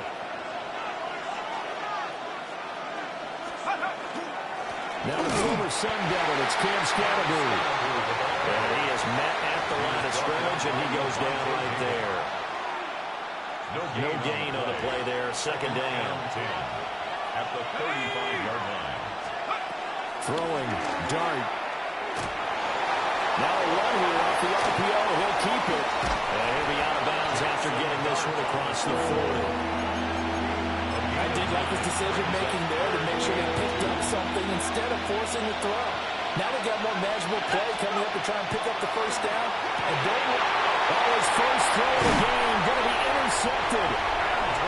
Picked by Antoine Winfield Jr. And they'll set up shop right near midfield at the 49-yard line. The Bucs take over first and 10 at the 49-yard line.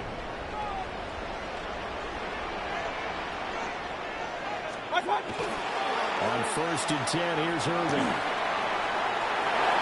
And he's free going down the left side. It's a foot race. Touchdown, Tampa Bay. Bucky Irving, 48 yards. And the Buccaneers are able to strike quickly to add on to their lead. Extra point by McLaughlin is up and good. And it's now 14-0. 14. Giants nothing. Following the touchdown, here's McLaughlin to kick off. And this one over the back line of the end zone. Well, they definitely don't want to give him a shot at returning it. That's obvious. So the ball will come out to the 30. The Giants offense at the line, ready to begin their next drive. And they're in an early hole. The first drive, they threw the interception. That led to a touchdown. So decent-sized deficit early on. It is, but I think you hit the... Oh, his early struggles continue. Here's another one intercepted. Picked up by Jamel Dean.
Stadium in Cincinnati. Today, a good matchup here in the AFC. It's the Indianapolis Colts and the Cincinnati Bengals.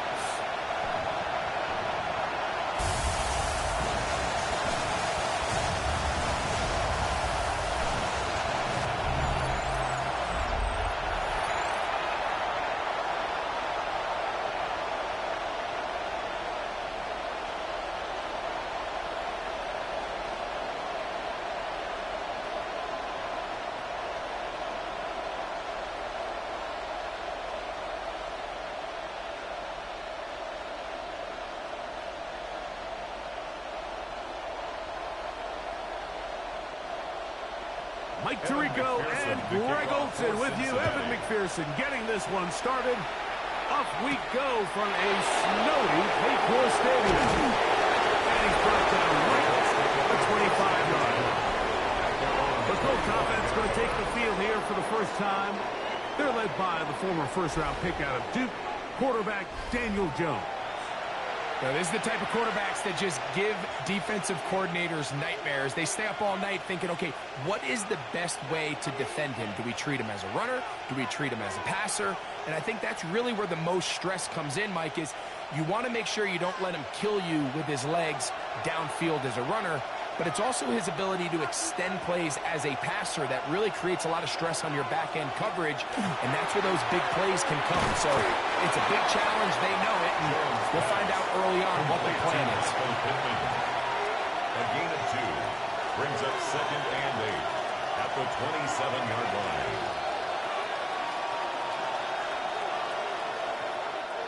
Ball on the 27. Here's 2nd and 8.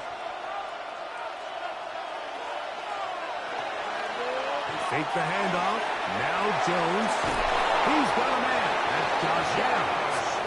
And he'll be brought down, but not before they get this all the way up near midfield. A gain of 21 on that pass play. That's good for a Colts first down. And this is where the speed of your inside receivers are so critical. He lines up in the right slot. But, Mike, look how far he covers to where he ended up receiving that ball. You can't have all day. Those defensive linemen, they are coming after your quarterback. So the speed in the slot is critical. That's a great example why. These edge rushers, they are judged by their sack totals, Mike. They love to rush the passer. But they have responsibilities in the run game as well. Great job here, keeping it to no gain. We'll try again. It's 2nd and 10. Working from the gun, it's Jones. Moving outside the pocket and wind up with a short pickup as he slides to a stop. And that's going to bring up 3rd down. Well, give him some credit. Initially, that looked like it was going to be a sack. He's able to escape the pressure and get away, picks up a little bit of yardage, but at least he avoids taking that shot. 3rd down and 9. Shotgun now for Jones. He'll look deep for Pittman. And this is going to be incomplete. That is great work there, making things difficult defensively. It'll set up a 4th down. Remember what they told us, Mike, leading up to this game. They said it is so critical for us to find success, especially on 3rd down. We want to maintain possession, extend these drives. Well, the first crack comes up, and they fail through the air, and we have to regroup and be able to have better success throughout the remainder of this game. The Cincinnati offense set to take over for the first time. They are led out by the #1 overall pick back in 2020, national champion at LSU. It's Joe Burrow. There's just certain guys, Mike, when they take the field and they step into the huddle, the other 10 players, they just take a little bit of a deeper breath. They're like, man, I'm glad this guy is on our side, and he's certainly one of them. He just brings an element of confidence to everybody else around him, not only in the huddle, but on the sideline, on the defense, the coaching staff. Everyone is better as a result of him being your quarterback. A gain of 4. It's now 2nd and 6 at the 26-yard line. 2nd down and 6 now from the 26.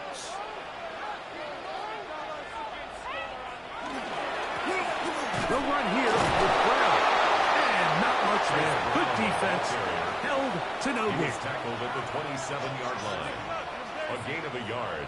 Brings up 3rd and 5.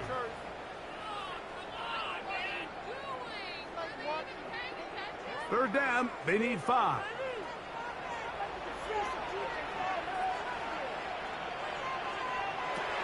Working out of the gun, Burrow. He's going to have the first down. So they convert on 3rd down with a pickup of 9. And the Bengals first down. 1st and 10 at the 36-yard line. And this is what you can do when you have one of the best receivers in the game. You understand that even if the coverage is not perfect for the play call, sometimes it's just as simple as my guy is better than your guy, and we're going to just keep giving him a chance. Carry here for Brown. And this defense not fooled by the option. They stick with the running back, and they get him down for no gain. Brings up 2nd and 9 at the 37-yard line. So, from the 37, here's 2nd and 9. From the shotgun, it's Burrow. He's going to let it go deep for Chase. And he's going to be taken down right at the 25-yard line. 37. Burrow finds Chase for a big one. 37 yards. 1st and 10 at the 25-yard line.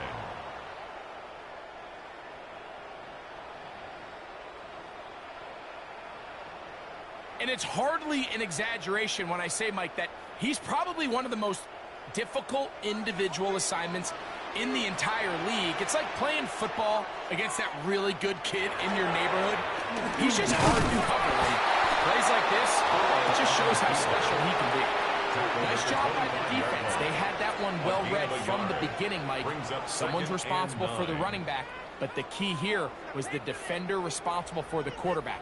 Stays with him, keeps him to a short gain. From the 25, here's 2nd and 9. The tight end Fant in motion. On the ground, it's Brown. He'll get this ahead for about 3. Jermaine Pratt up to make the stop. 22-yard line. It's a gain of 3. Brings up 3rd and 6.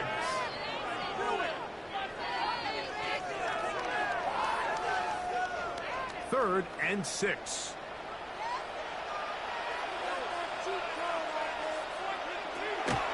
To throw is Burrow.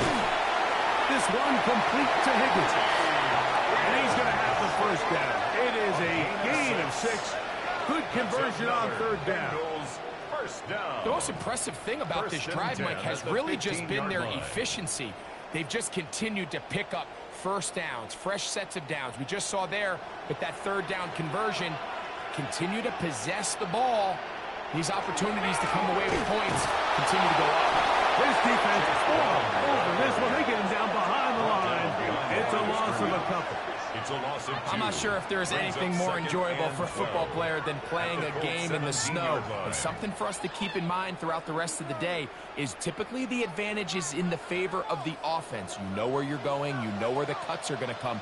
The defense has to react to you. Can they find a way to take advantage? Look at that. Slinging across his body and connected.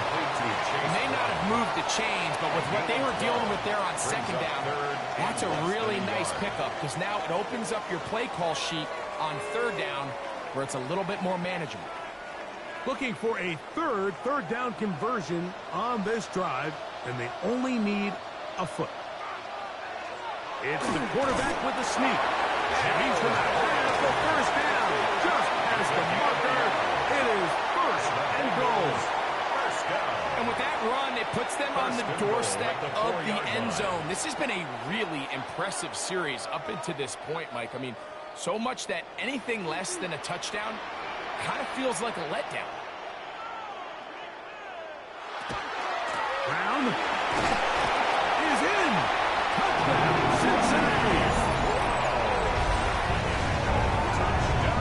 Make no mistake about it, he may get the glory, but that does not happen without unbelievable blocking up front. So let's give the big guys all the credit in the world.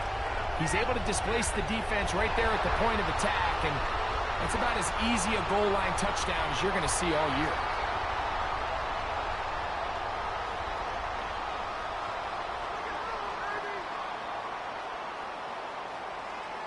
Evan McPherson now to kick the extra point. These kicks not a given in the snow, but this one is good. And the Bengals will take a 7-0 lead.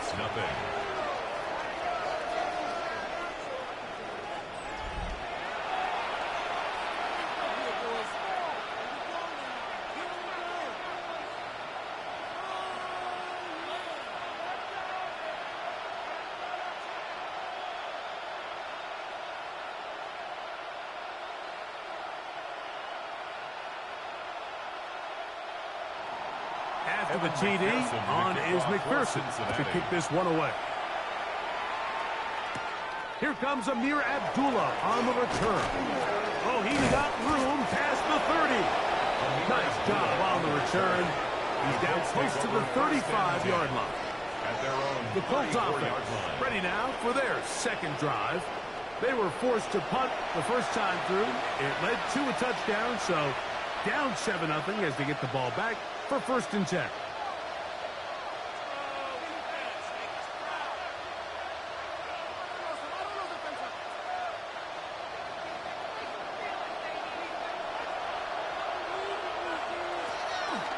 Jones to hang on to it here. And he maneuvers his way forward.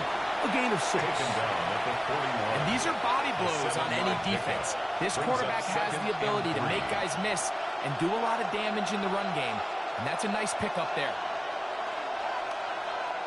From the 41, here's 2nd and 3. On the ground, it's Taylor. And they'll have it across midfield, down at the opposing 46-yard line. 13 yards. It's a pickup of 13 yards. First down, Indianapolis. Really nice explosive play there on the ground. And tell you what, for these fans sitting in the stadium, they're not used to seeing their home team pushed around. So continue to be physical at the line of scrimmage. Mix in the runs with the pass. And they can continue to generate these big explosive runs. I don't think they need to go away from it. And they'll finally run him down, but not before he takes it inside the 15. 32 yards. A big run from Taylor. 32 yards. First and 10 at the 14-yard line.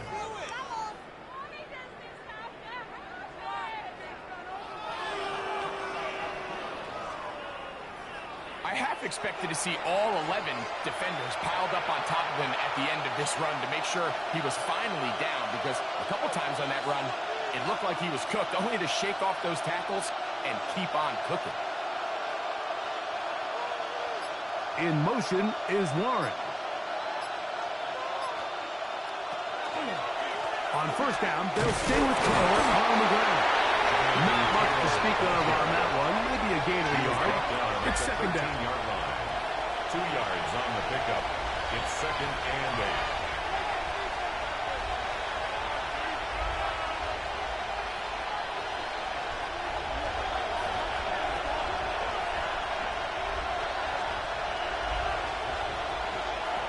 From the gun, it's Jones. That's complete. Jonathan Taylor out of the backfield. And he's not going to be able to get away. Good defense on the perimeter. It'll be a loss of yardage.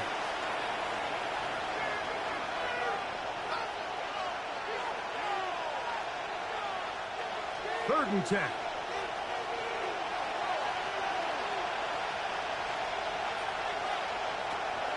Jones.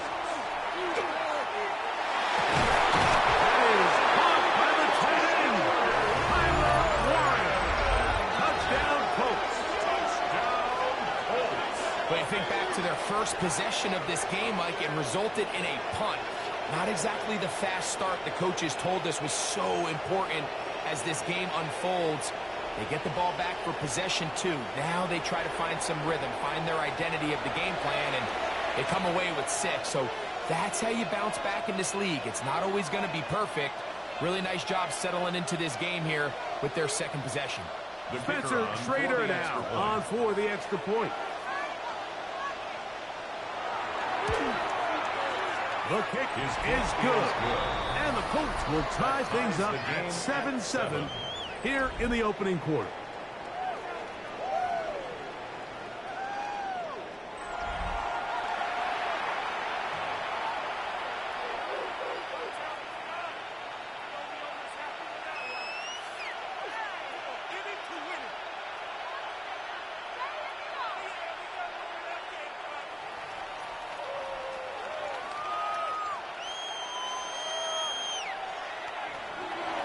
So back to level after the touchdown. Time for the kickoff. He fields it at the 8. Nice job by the return team as he takes it across the 30-yard line. The Bengals offense ready to take over for their second possession. All even here in this opening quarter. And the drive will begin with first down.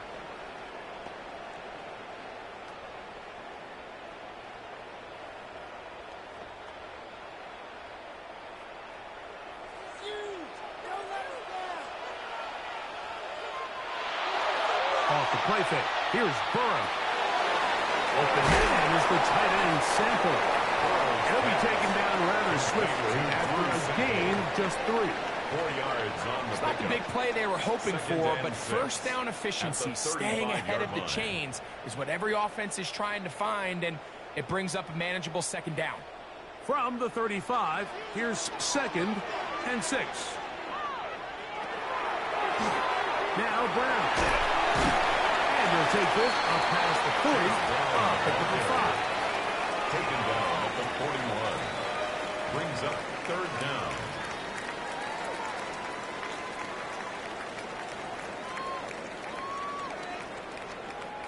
Here's third down and a few inches.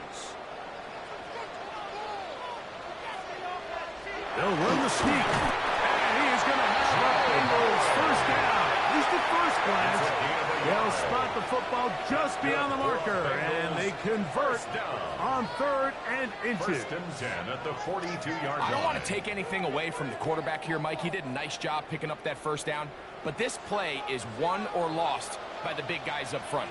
They're the ones who need to get off the snap on time, get leverage on the defender, and create the space needed for the quarterback to pick the first down. And he'll be marked down at the 45-yard line. A pickup there of 13. And the Bengals going to have a first down. First down. Nice job by them getting the back to the perimeter. Then he's able to get outside, stick his foot in the ground, and then get vertical. Right down the numbers. Those are the type of runs this offense wants to see more of going forward. Using the jet sweep for the fake, they run it up the middle.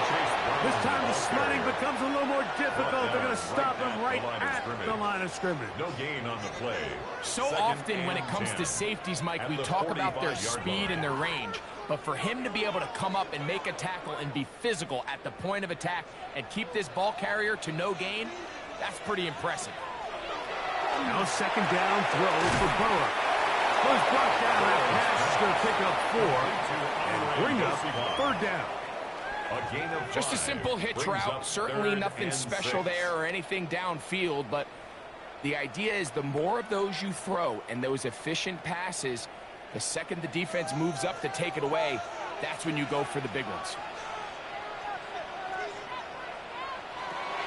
Burrows from out of the gun here on 3rd down. It's been a busy first quarter for him so far. His 3rd catch goes for a first down. A gain of 12 yards. That's another Bengals first down. They've done a nice job spreading the ball around. Make the defense have to account for as many different weapons as possible here early.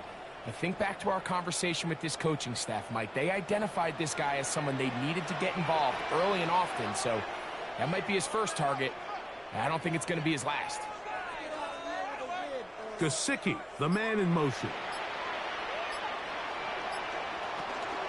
Here's Brown. And that'll be good for about a half dozen. It'll set up 2nd down. He was taken down at the 22-yard line. It's a pickup of 6. Brings up 2nd and 4.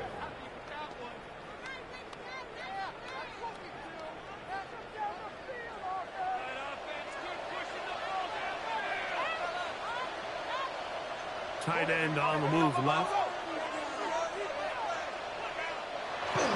They'll run it here. It's Samaj Kira. And that won't get a whole lot. Maybe a yard, but that's it. Looks like we have an injured Colt on that play. The training staff going to look, and we'll step out for a moment.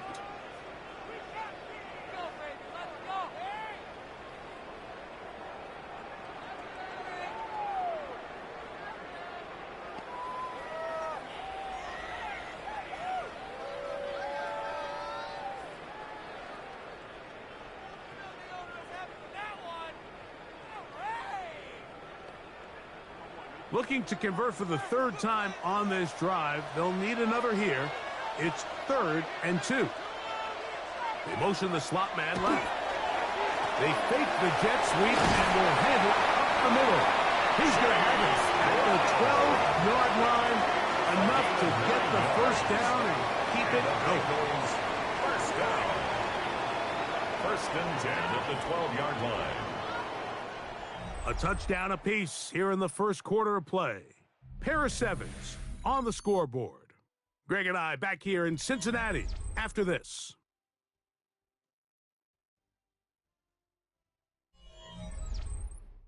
It's Bengals football here to begin the 2nd quarter.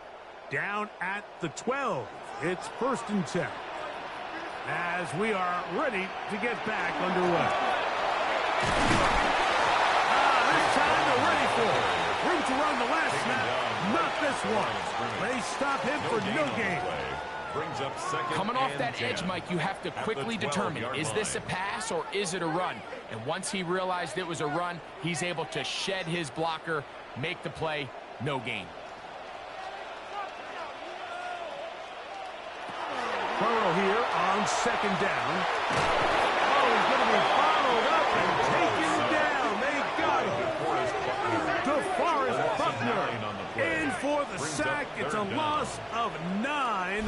and sets up third down. If there's one positive remaining, it's the fact that they're still in scoring position. But with the way they've been able to move the ball down here in the red zone, they're thinking 6. But after that last sack, their chances of converting here for a touchdown have gotten a lot more difficult.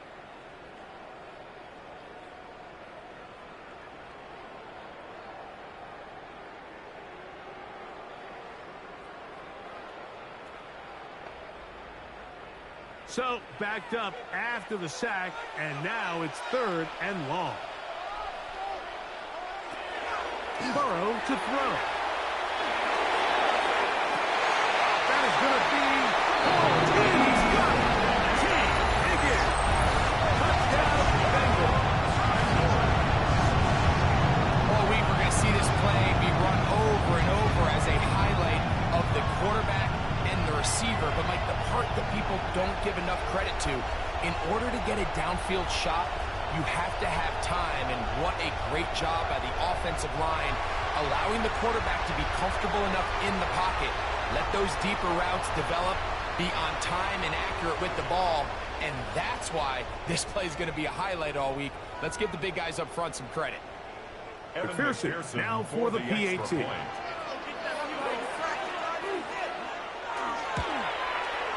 Through the snowflakes, this one good. And the Bengals will move out to a 14-7 lead. Colts 7.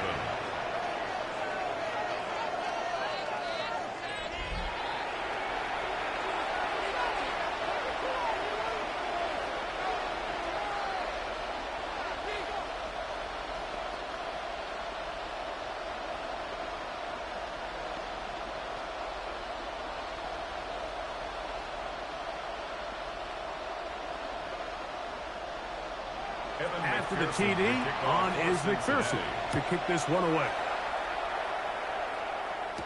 Ashton Doolin now to return. He's across the 20 to the 21. That's where the drive will begin. Here's Jonathan Taylor and the Colts offense heading back for their next possession. They trail now 14-7 as they'll come up for 1st and 10.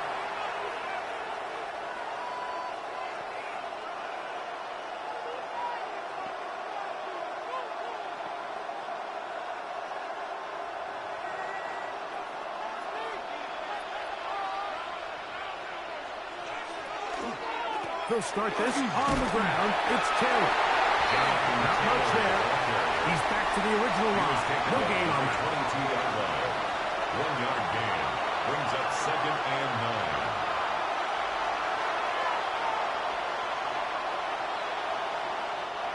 9. From the 22 now, here's 2nd down and 9.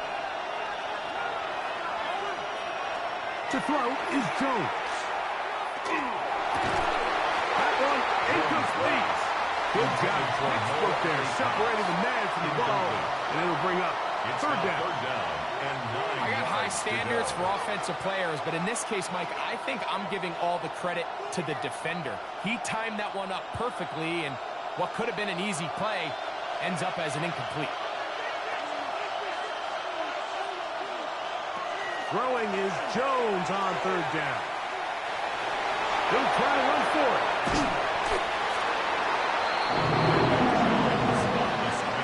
And that's a great job defensively here on 3rd down.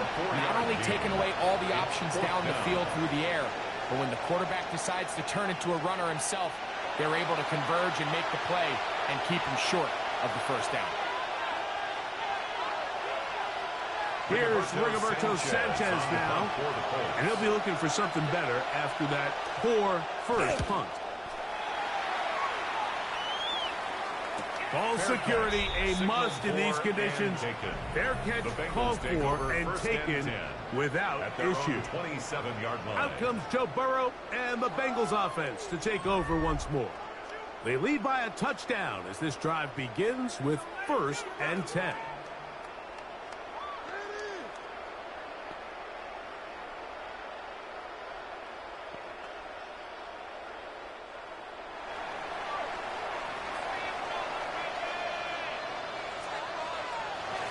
To throw is Burrow.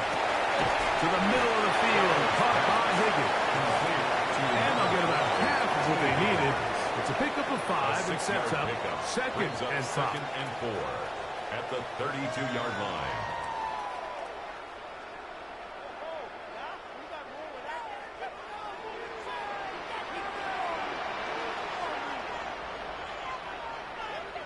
The tight end going in motion to the left. They'll turn and hand this one off. And he's fouled up after a gain of a yard. And while that run wasn't anything really to write home about, what it allows them to do, Mike, is keep everything in the playbook at their disposal. Third and short, now it's up to these coaches to dial up their best short yardage play and extend this drive. Trying to pick this one up on the ground. And he's got a Bengals first down as he's up to the 45-yard line. There's a big conversation going on right now around the NFL about what is the true value of having a run game. And I've always thought it comes down to being good at 3 situations. Can you run the ball in the 4th quarter with a lead? How well can you run the ball on the goal line? And then in this case, how well can you run the ball in short yardage situations? It's a short pickup, taking this to the 49. Jalen Carlisle is there on the stop. He's done a really nice job making the most of his touches. They've made it a priority. Let's use this ground game to try to wear down the defense. And right now, it's one of the main reasons why they have the lead.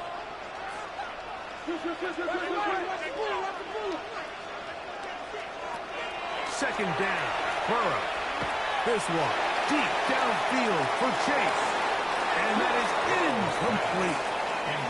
He was trying to get it to Jamar Chase. And it's going to bring up 3rd down. I think when that ball left his hand, he had visions of a big play, and then that big play almost got flipped on its head because I think he's lucky that that ball didn't end up going back the other direction because that defender got both hands on it but just couldn't come down with the pick. Down the field, but it falls incomplete. I think he predetermined that 3rd down throw, and even though the coverage was tight, he still tried to fit the ball in there anyway, and it ended up falling incomplete. I think if he goes through his progressions and has a little bit more trust in his protection, I think there's an easier throw to make out there.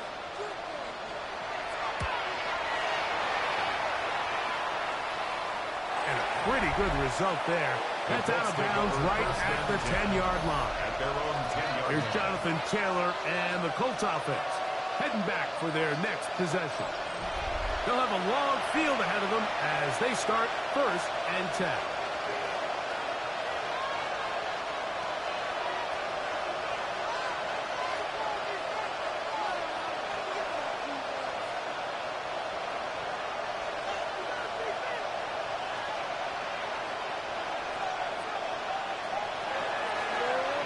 Play fake. Jones. He'll dump this off to Taylor. Complete. And good yardage there after the catch. They'll wind up with a gain of 7 on 1st down. It's a gain of 7. Brings up 2nd and 3 at the 17-yard line. Here's a 2nd and 3 forthcoming. Give us the middle to Taylor. And he'll get back to the line of scrimmage at best. Might have even lost a yard there.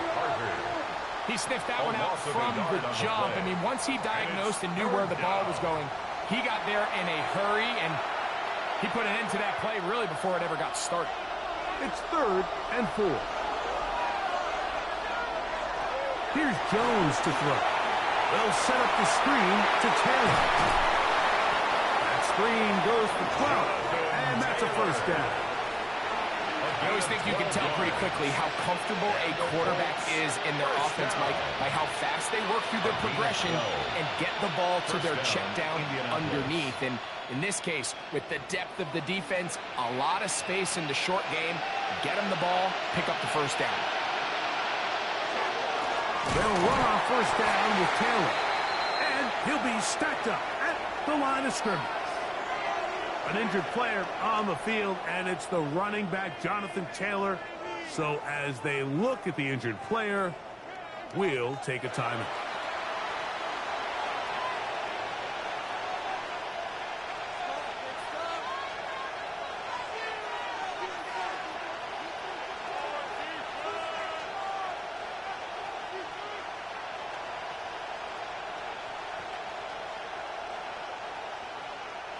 He'll try again here. 2nd and 10. In motion is Warren. Jones to throw on 2nd down. Going over the middle and taken in by Pittman. And he's going to be brought down up past the 45. 19 yards. They'll get 19 out of that play. That's good for a Colts first down. A gain of 19 yards. And that was just a simple read that time. He knew his guy was going to come open in the middle of the field based on the look they gave. All he had to do was let the play develop and then deliver a strike to pick up the first down.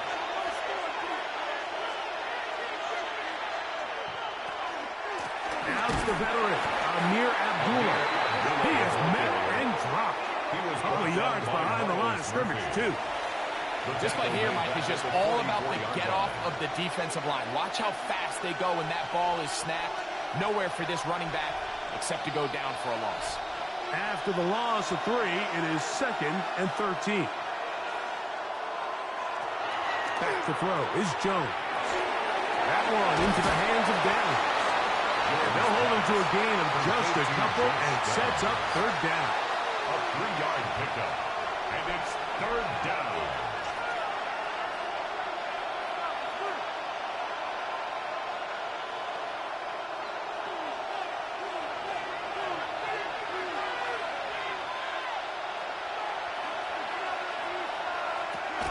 Throwing, Jones. That's caught inside by Pittman on the slant. That's his 3rd catch of this first half, and good enough for a first down. 14 yards. You can see this connection is just starting really to pick up. They're seeing the game through the same set of eyes, and that is the job of the receiver. What is my quarterback expecting from me? Where does he want me? Be there on time, and it leads to big gains like this. Here's Taylor. And they bring him down, but not until they get inside the 30-yard line. That's a gain of 11, and they'll move the chains with another first down. And these are the explosive runs that open everything up. There's all this conversation about the value of the run game, but when you take a look at the best running teams, Mike, it's not necessarily how many yards they run for, it's how many big plays do they generate on the ground. And when you can generate big plays on the ground, it makes everything so much more difficult for the defense. It's a pickup of 6. Brings up 2nd and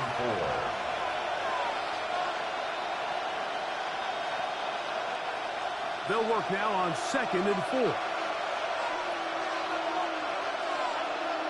Downs goes in motion. Now a little pop pass. It'll be a short pickup. That's not enough for the first down. Taken down at the 19-yard line. That's a gain of 3. It's 3rd and 1. Looking to keep a promising drive alive. It is 3rd and a yard. In motion is Warren. A run here with Abdullah. And I don't know. I'm not sure he got there. I think they're going to mark him short. And now it is 4th down. Nice job by the running back making the first guy miss, but it's the pursuit by the entire defense. Even though he doesn't get him down on his first try, the rest of his guys are all rallying to the ball, and they bring him down for a short gain.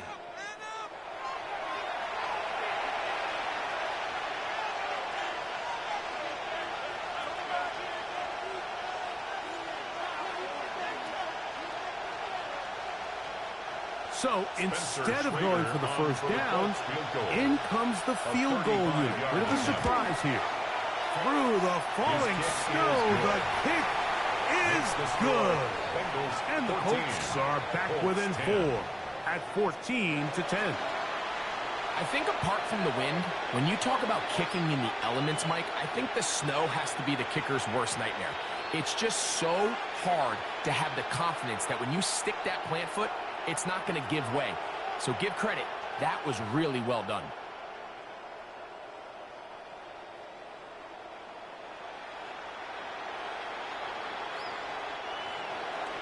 Trader back on after converting the field goal, and he kicks this one off. This will be returned from the 6. He'll be brought down right around the 25-yard line. Heading out now, the Cincinnati offense. They're going to get set to take over once more. The lead sits at 4. So they'll try to add on to that. This drive begins with 1st and 10.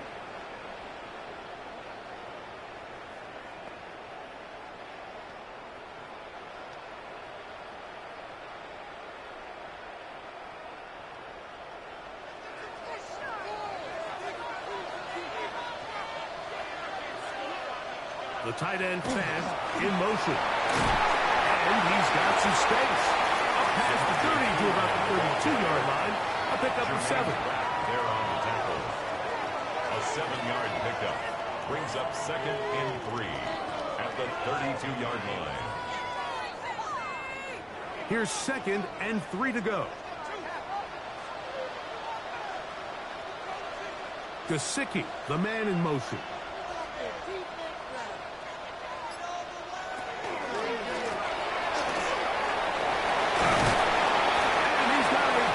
First down as good running gets him to about the 44. And the Bengals first down. 1st and 10. And we're starting to see the fruits of their labor paying off here. I mean, they've used this run game to throw a bunch of body blows throughout the entire contest. And while some of the carries didn't result in much at the time, it's clear they're starting to take its toll on this defense. He'll get ahead for a couple as the flurries continue to fall. At the 46-yard line. A gain of 2. Brings up 2nd and 8.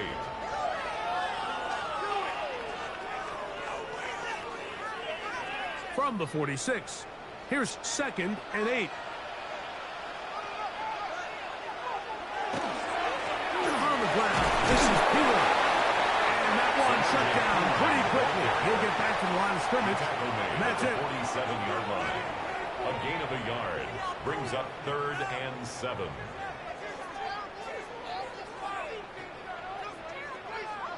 Here's 3rd and 7.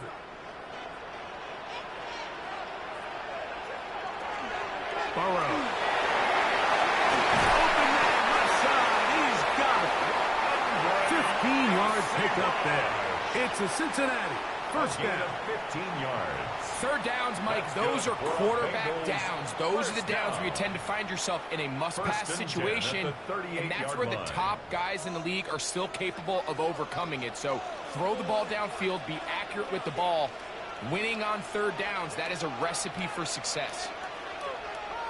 A run, it's Peeler. He's fighting to get back to the line of scrimmage, but can't get there. Dropped for the loss of a yard. Behind the line of scrimmage. A loss of a yard. Brings up 2nd and 11 at the 39-yard line. 2 minutes remain here in this first half. We'll come back to Cincinnati in a moment.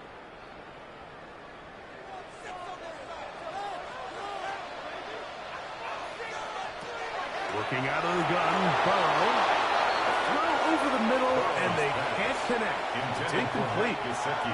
Mike Gesicki was the intended receiver. 3rd down and 11. Now it's going to be 3rd down. It's just a matter of time. I don't care how good you are or how good a hand you have. You are going to drop passes. It is inevitable in the NFL. But it's the guys that don't let one drop pass lead to 2. They have the ability to put it behind them, move forward, and they can't wait for that next ball to be thrown their way. That's his 3rd catch of this first half, and good enough for a first down. It's a gain of 18. That last completion's going to go a long way towards at least finishing this 2-minute drive, Mike, with some points. You're already in field goal range, so now the idea is continue to work the clock down, take a couple shots at the end zone. You want to get points, ideally a touchdown, but either way, you have the ball last before the end of the second quarter. I really like the balance that they've showed so far on this drive, Mike, and what that does is it makes the defense have to defend the entire field. The run game and the pass game, everything looks the same. There's no tells, so they can't afford to just dial up certain schemes to take away a run or a pass. They've got to defend the entire playbook, and so far they've done a great job on this drive doing just that. And they continue to churn out first downs. What a drive. It continues now with first and goal. At the 6-yard line.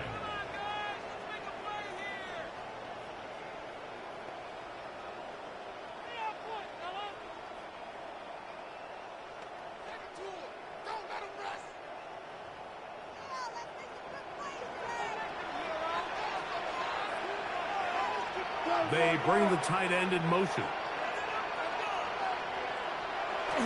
Here's a run. And he'll take this one in. Touchdown, Cincinnati.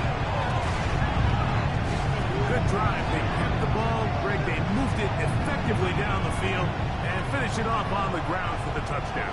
So often, Mike, we see teams work on a great drive to get down here close, only to settle for a field goal. But in this case, give them a lot of credit.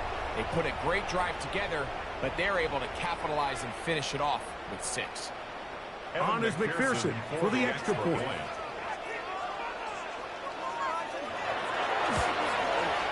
These kicks not a given in the snow, but this one is good. And the Bengals are out to a 21-10 lead.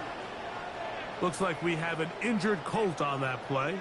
Halftime is looming, so the athletic training staff can get a chance to look him over during the break.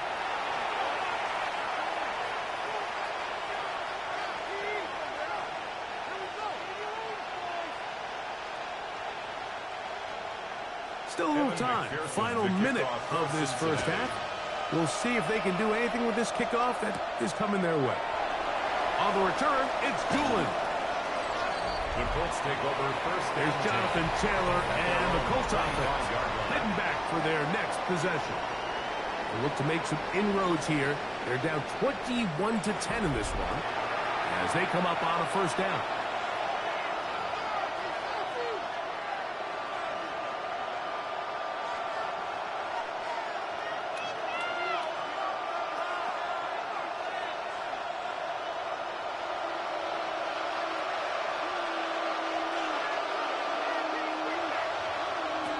Working from the gun, it's Jones.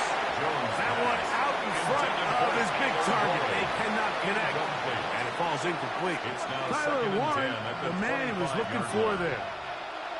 It's second down.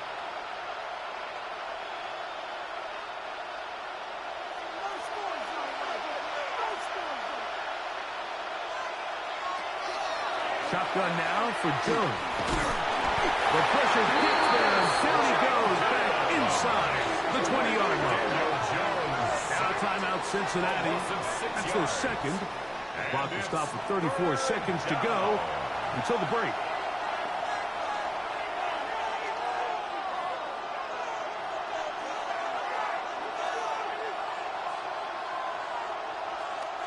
Work to do following the sack. It is 3rd and long.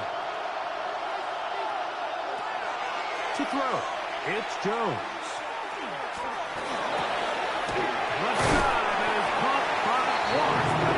And he'll be out of bounds, well short of the line to gain. And that'll set up 4th down.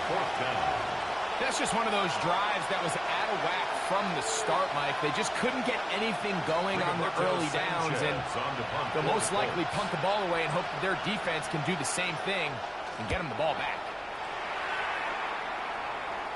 The fair catch here, called for and made beyond the 30-yard line. The Bengals offense going to get it one last time here late in the opening half. They're going to be looking to possibly push this to a 3-score advantage. Work to do on this drive. 1st and 10.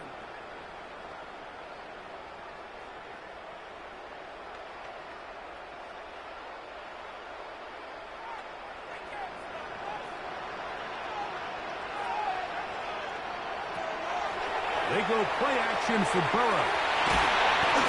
That play had set written all over it, so that's a great job by the quarterback, not only escaping the initial pressure, even though he doesn't gain a whole lot, he's able to pick up some positive yards for what looked like a disaster in the start. 35-yard line.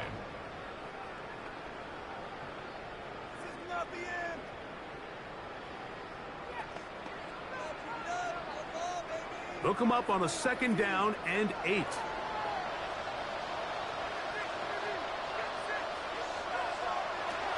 From the shotgun, it's Burrow.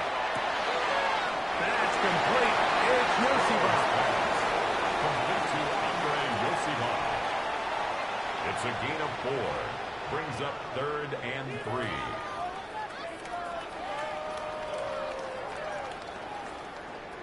Third down, 3 to go. Burrow now. He'll be forced to just throw that one away. It's incomplete. Really nice coverage here on 3rd down. They took away all of the outlets the quarterback had. Really left them with no opportunity other than to just throw that ball away. It's going to bring up 4th down. Here's Ryan Rico now. He'll punt for the 2nd time, looking to pin the opponent back deep.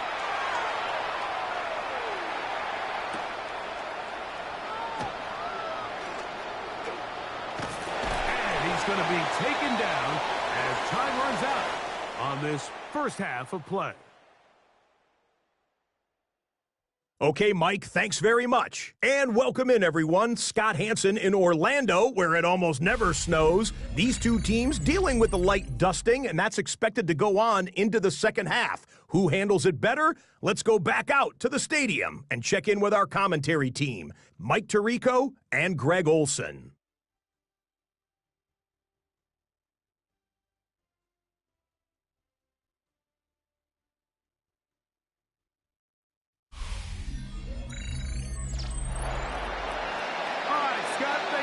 The snow continuing to fall as we get ourselves ready for this second half.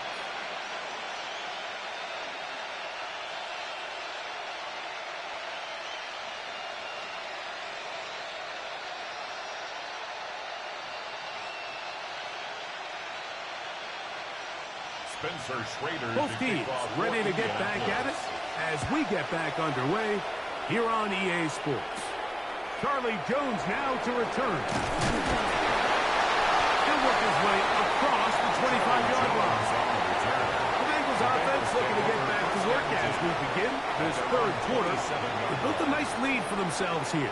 They'll try to add to that, beginning with 1st down.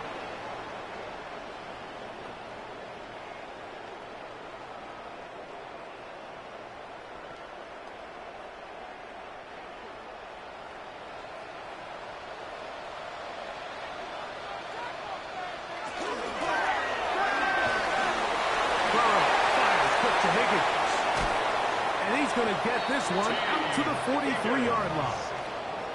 He's got a touchdown on the books from earlier, and that catch gets him a 1st down. Mike, think back to our conversation during the break. We've kind of both asked ourselves, are they content with this double-digit lead? Do they come out and play conservative here in the second half? Well, it took exactly one play to get our answer. The tight end Fant in motion.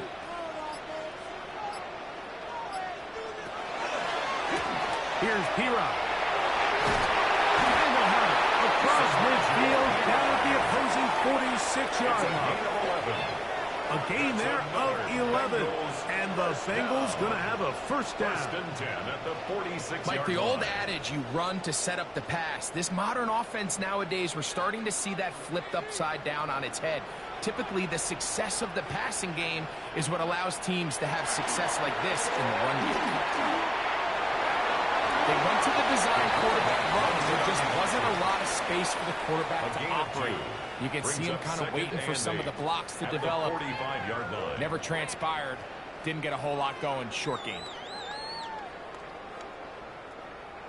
Ball spotted at the 45. Here's 2nd and 8. Now, Burrow. That one pinballs around, but it is incomplete. T. Higgins, the intended receiver on that one. And it'll be 3rd down. A rare miss for a quarterback that we've seen really come out on fire throughout this entire contest. I mean, his completion percentage, Mike, is well above league average, and frankly, it's really the biggest reason why they find themselves out in front. Burrow from out of the gun here on 3rd down. And that is incomplete. Contact occurred just as the ball was arriving. There are no flags. It's 4th down.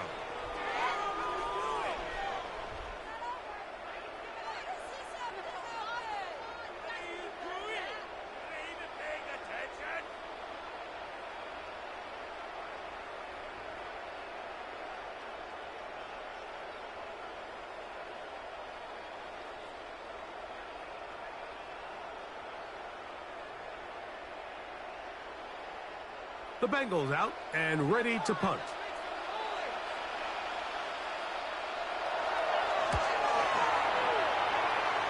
And no chance of a run back here. This one's going to sail out of bounds. At their own The Colts offense getting ready for their opening possession of this second half.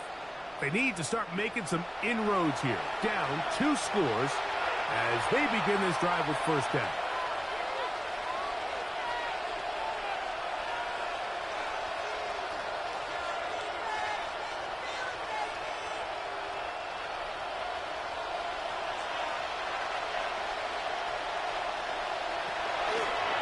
Here's Abdullah, and that'll go for a gain of about 4. It was Cam Taylor-Britt with the tackle. He's tackled at the 29-yard line.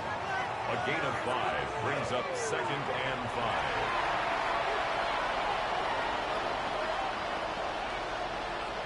From the 29, here's 2nd and 5. It's a designed run with Jones. And that one shut down pretty quickly. He'll get back to the line of scrimmage. Nothing more. He does a nice job coming from his safety position, filling his run gap assignment, and keeps this to a modest gain at best. Here's a 3rd down and 4. From the gun, it's Jones. That's caught. Outside. It's complete. And he's going to have the first down taken down after a short pickup of 5, but it will keep the drive going. He's in a really nice rhythm here on 3rd down. He appears very comfortable operating out of the gun, and he's able to find his man near the sideline, and he's able to extend this drive. A design run here with Jones. Call it a gain of 13. First down, Indianapolis. 15 yards on the play. That's another Colts first down. A gain of 13 This is an area of Daniel Jones' game, Mike, that I think people often overlook. He is sneaky fast, and when he gets out into open space, very rarely can anybody catch him. Downs goes in motion.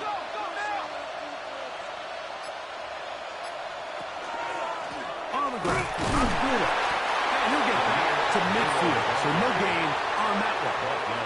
You could just see the frustration on the running back's face as he's getting helped up off the ground. Like there was just nowhere to go from the moment he was handed the ball. Give credit to the defense. Great job. 2nd and 10.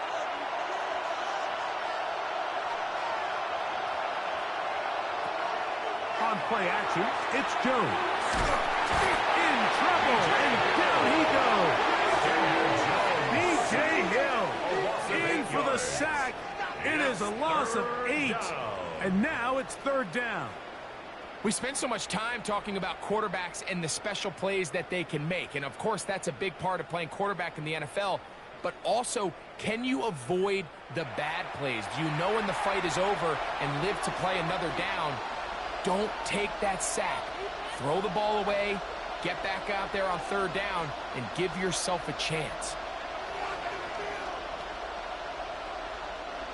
3rd and long.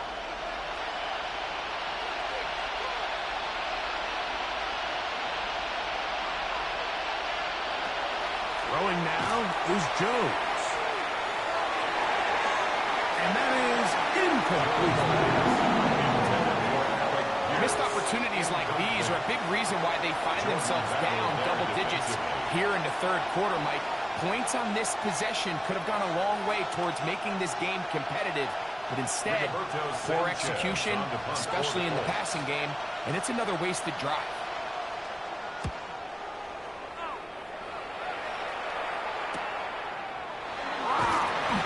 And it's something there on the return, able to take this back to the 20-yard line. his offense. And they're running back, set to go once more. They'll start it here with a 1st and 10.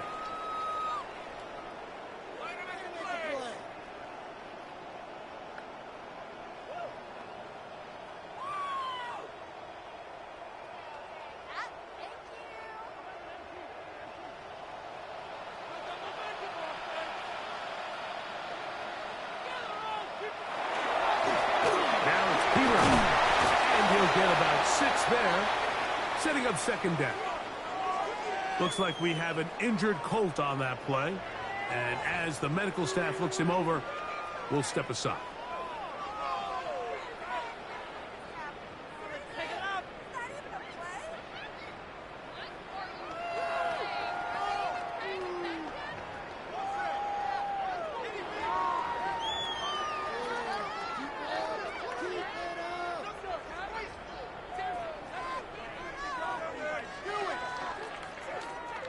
Ball on the 27. Here's 2nd down and 3. On the carry is Peter. And he'll get the 1st down there. A pickup of about 5 yards. Gain of 6. So, Mike, you know by now my philosophy on 3rd down. If it was up to me, I don't even want to be in 3rd down. I want to get all of my conversions on 1st and 2nd down and be able to stay in those neutral down situations. So it's exactly what they do here. They lean on the ground game and pick up a fresh set of downs. Off the read, here's Burrow. And that play going nowhere. The defense all over that one. They'll bring him down for a big loss. The key to running the read option, Mike, is that the timing has to be just right. If it's too slow getting going, a lot of the times defenders can get in the backfield and cause havoc. And that's exactly what happened here. He's got the hookup to Mike Gesicki. And a big strike for good yardage there all the way up to midfield. Great run after the catch in the open field. A pickup of 24. 1st and 10 at the 50-yard line. Just seems like every year, Mike, the tight end position just continues to grow within the passing game and establishes a bigger and bigger role. And listen, I know I'm biased, but if you want to have a good passing game, you better have a good tight end. Gesicki, the man in motion.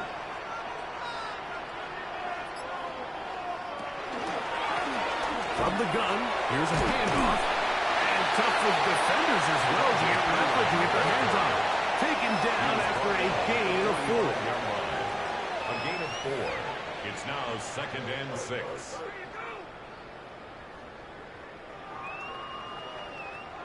Ball placed at the 45 for 2nd and 5.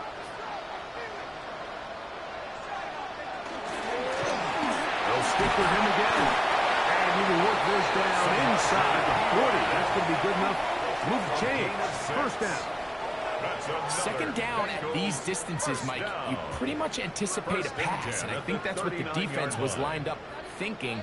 In this case, they leave a little too much room on the ground, and the offense is able to pick up a 1st down.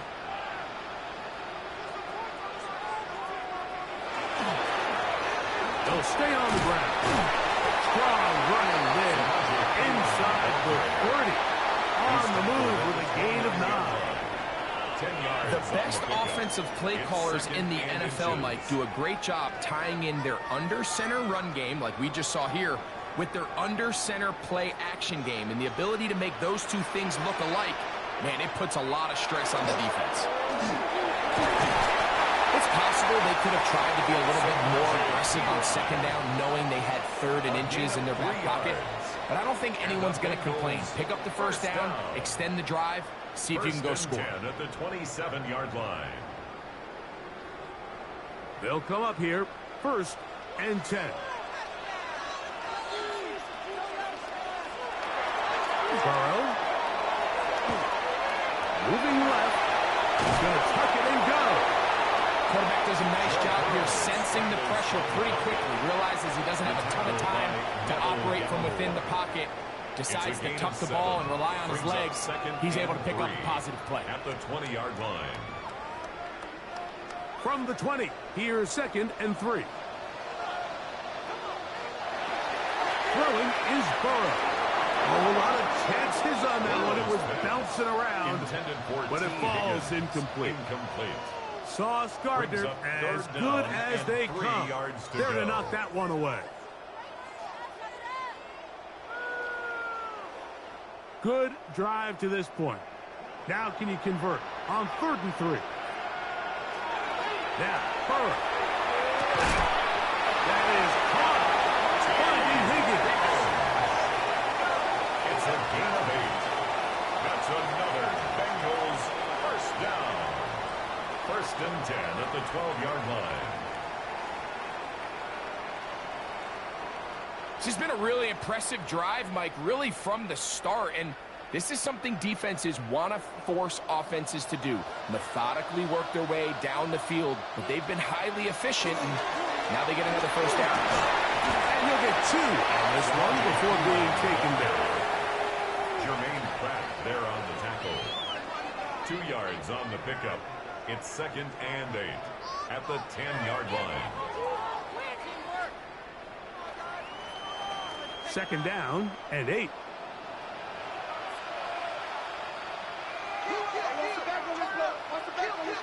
Here's Burrow. Taking off. And he's into the end zone. John Burrow. Touchdown, Bengals.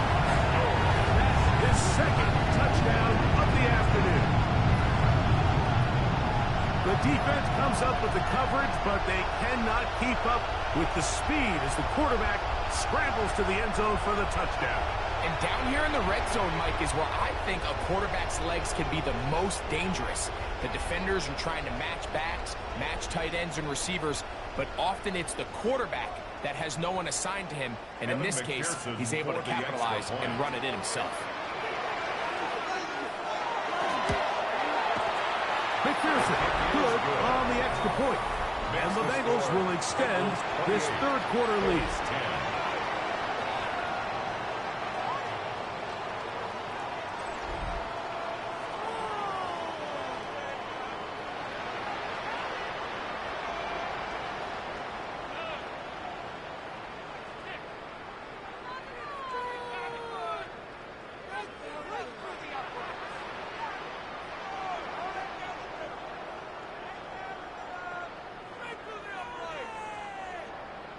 After the TD, on is McPherson to kick this one away.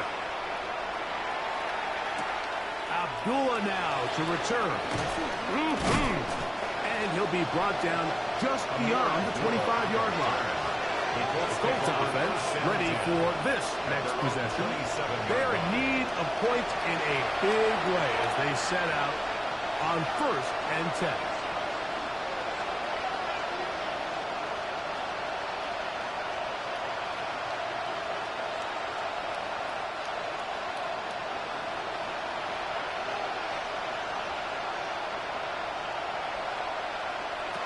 Jones. Open man. That's Alec Pierce. And he's going to be brought down up past the 45. 19 yards. That's a gain of 19. And a very quick first down. Probably took him a little bit longer than they would have preferred, but he finally gets on the board. First catch, first touch. Here as we start the 2nd half. They'll run Abdullah. Tough with defenders as well to get leverage and get their hands on. Taken down after a gain of 4. 50-yard line. 4 yards on the pickup. 2nd and 6.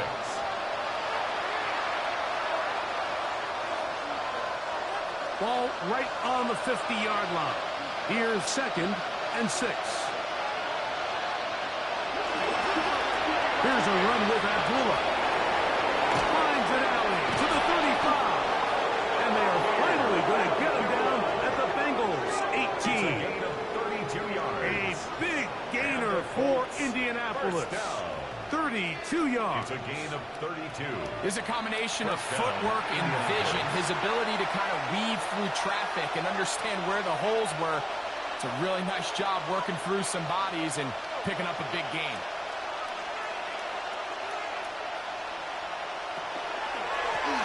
Right back to him on first down.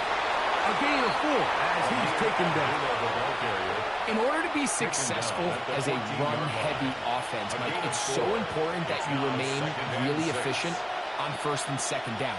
The last thing you want is to be in third and pass, and it really throws off what you feel like your strengths are. So now you get down here in the red zone, it's got to be touchdowns. These long, sustained drives on the ground, you kick a field goal, that's a win for the defense. And he slides and covers up at the end, avoids the hit, and picked up decent yardage along the way. And this is one of the cases, Mike, where defenders, they get their eyes in the wrong spot. They call it eye discipline. He catches them looking elsewhere. It allows him to get upfield and make this third down a lot more manageable. It's the quarterback with the sneak. And he is going to have a Colts first down as they are able to keep this drive moving. Another Colts first down. First and goal. When done correctly, Mike, this is just such a high percentage call. It's kind of hard to choose another play off your call sheet. It's impossible to defend. You can know it's coming, stack the box, whatever you want to do. But most of the time, they'll just drive forward and pick up the first down. This one caught at the 4. And he's going to be down close to the goal line. Good job defensively to make sure he did not get to the end zone.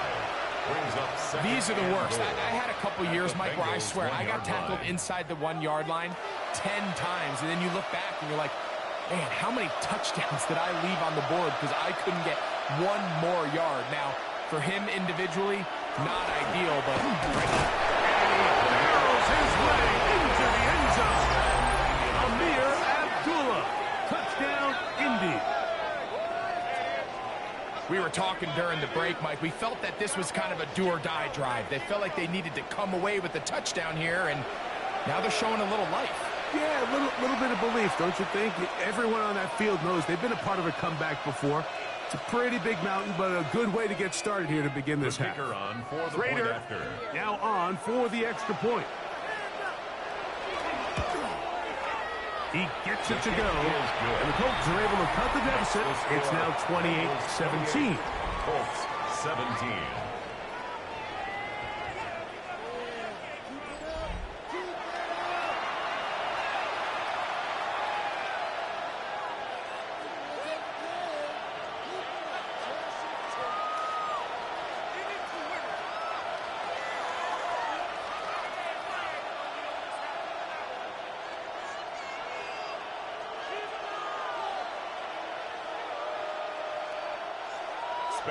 Both teams ready to go once more as the kick's away. From the 6, here comes a return. And he is stopped at the 25. The drive will begin there. Their own 25-yard Out comes Joe Burrow and the Bengals offense to take over once more. And he's had it going in the first half. Really had his way with the secondary. They have been powerless to stop him. Now they're trying to keep it going.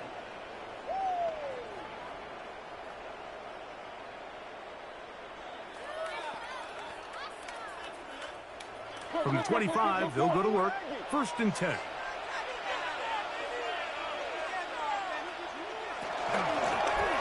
They'll begin here on the ground. And he shows off those strong legs running through one tackle. Give him a gain of 8. He's tackled at the This just shows why you can't count on just one guy to take him down. He's a powerful enough runner. You got to have guys coming in support when that first hit is made. It takes a team effort to stop him, especially once he gets going.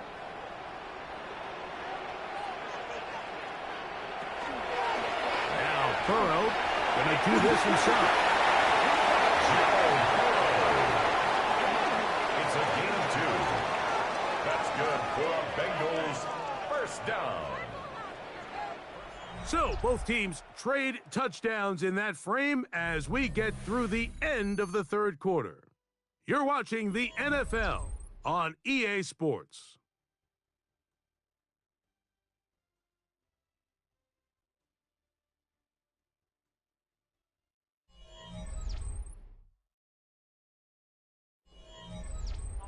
So, from the 36, it is first and 10. We see a lot of this as they begin the fourth quarter on the ground. This field pretty slick now. That pickup only about 3 yards. It's a pickup of 3. Brings up 2nd and 7 at the 39-yard line. Ball on the 39. Here's 2nd and 7. Now this looks like a design run. Keeper. Cameron Bynum on the stop. It's a gain of 2. Brings up 3rd and 5.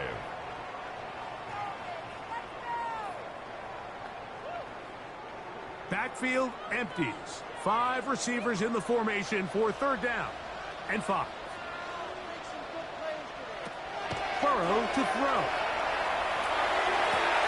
And this is going to be incomplete. That is a letdown there. Pass looked to be on target. No catch. And now 4th down. When you get the ball in this situation, what you're looking to do is not only end the drive with a touchdown to put the game away, but you'd love to chew up some clock. So with that incomplete pass now likely putting an end to this series, that's a big opportunity for them to try to close this game out. Fair catch signaled and taken at about the 18-yard line. The Colts offense about ready to take over once more. They'll begin with 1st and 10.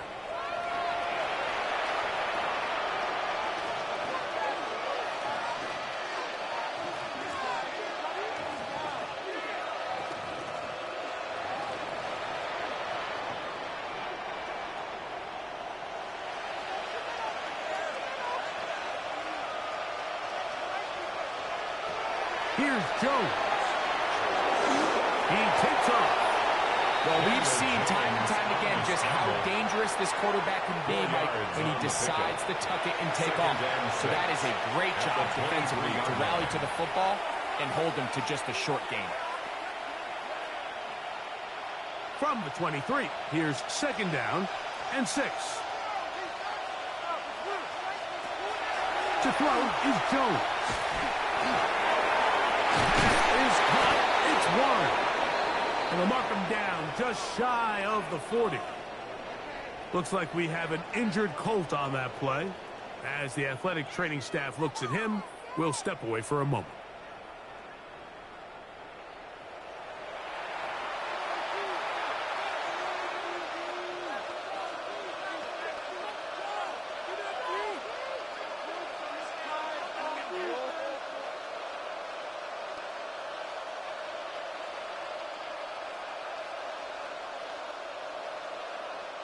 So, from the 39, they come up on 1st and 10. They bring a tight end in motion left.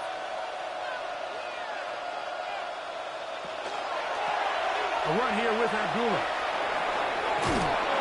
And he's out of bounds after a pickup of 3.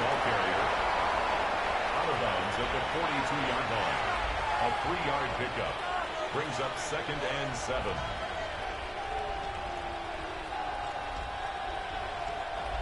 From the 42-yard line, here's 2nd down and 7. Back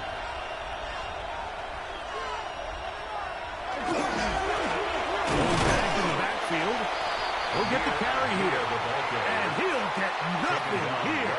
Back to the line of scrimmage, and that's all. Brings up 3rd You down want to see and linebackers 7. play downhill, Mike, meaning there's not a lot of side-to-side pursuit. They're attacking the line of scrimmage, attacking the ball carrier. That's exactly what we saw out of this guy here. He's able to make the stop at the line of scrimmage and keep it to no gain. They'll be forced to just throw that one away. It's incomplete. The threat of making a poor decision and throwing a pick is always in the back of your mind, and while you can't play scared, you do have to play smart. If you can't find an open target, throw the ball away, live for the next down. The Colts about set to punt, as he's on for the 5th time this afternoon. Now, fair catch is made, and it's just inside the 15-yard line. The Bengals offense getting things in order as they trot out for this next possession. They'll start out 1st down and 10.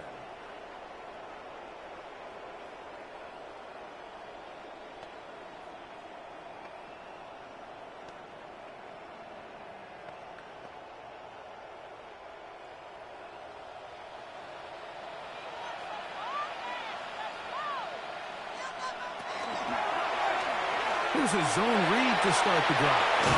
Oh, the ball's out. Yeah, it looked like one of the Bengals was in there and able to cover it up. Cincinnati holds on to the ball. First and 10.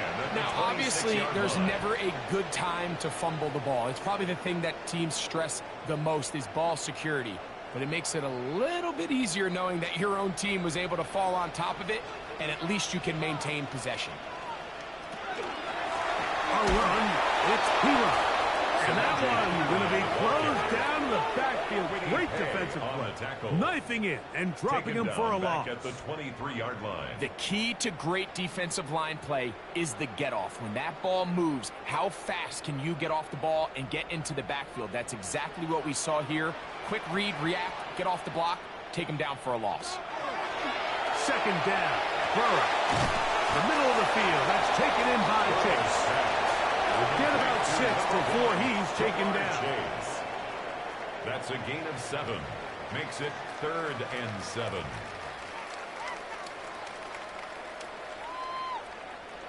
What can they do here on 3rd down and 7? Working out of the gun, Burrow. He's got his man. Right side. It's complete. It's a pickup of 13 yards. It's a Cincinnati first down. That's good for a Bengals first down. 1st and 10 at the 42-yard line.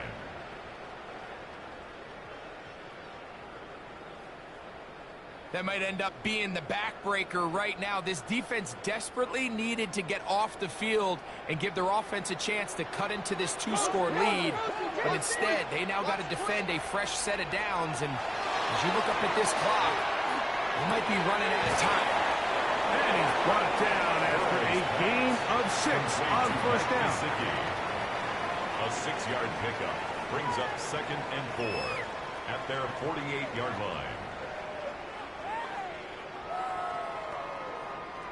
From the 48-yard line, here's 2nd and 4.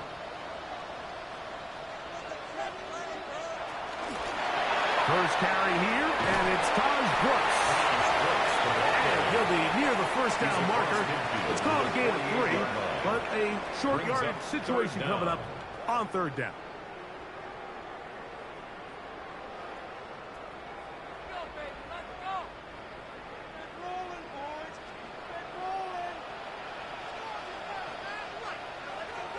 They'll try to sneak it here. And not much there. Good defense. Held to no gain. A gain on the play. And the Bengals first down. 1st and 10 at the 48-yard line. So they come to the line for first down and 10.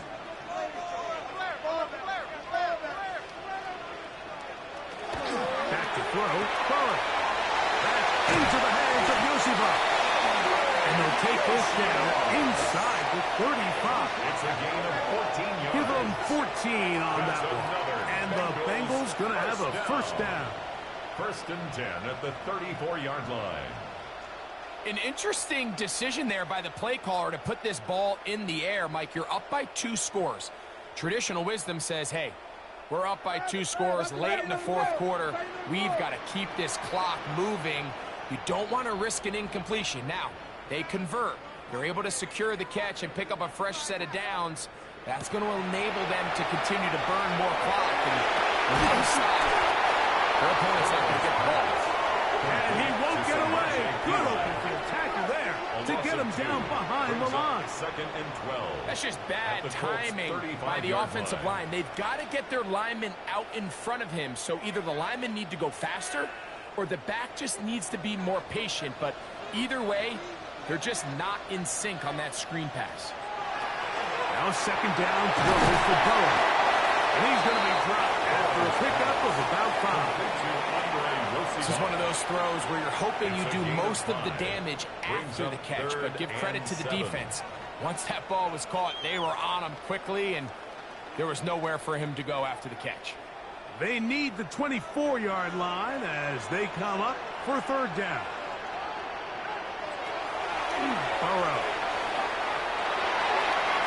And brought in at the 10. And he's going to be brought down. on that one. And just like that, it's first and goal. Big-time completion right there, and this isn't just a spot where they're trying to run the game out here in the fourth quarter. They were not only trying to pick up points, but they're trying to get in the end zone and extend this lead. So, really nice job here late. Let's see if they can put this one out of reach. Nothing there. He is fortunate just to get back to the line. Now it's second and goal. No gain on the play. Great job by that linebacker timing his blitz. He didn't give any indication to the offense that he was coming, and he's able to get through that hole and take the ball carrier down for a loss. On second and goal, they'll give him another shot. Once again, this defense up to the task. They stop him for no gain yet again. And now it's third down. Going to get a stoppage here. We have an injured Bengal on the field. Athletic training staff looking at him, so we'll step aside.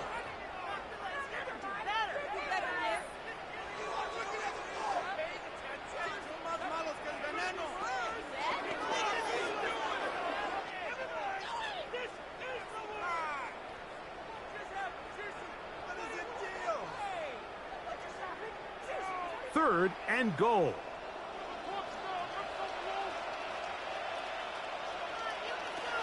From the shotgun, it's Burrow. That one, taken in. Higgins. Touchdown, Cincinnati. 2 touchdowns for him now in the afternoon. Greg, that's one of those scores where it's not completely over, but it's getting to be about that time. Yeah, Mike, I just think they're entering miracle stage right now, and I just don't think there's any coming back from this deficit.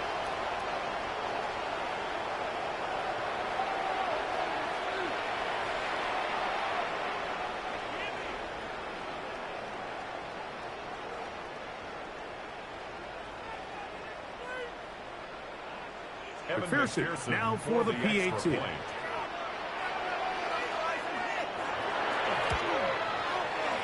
got it, and the Bengals will open it up even further here in this fourth quarter.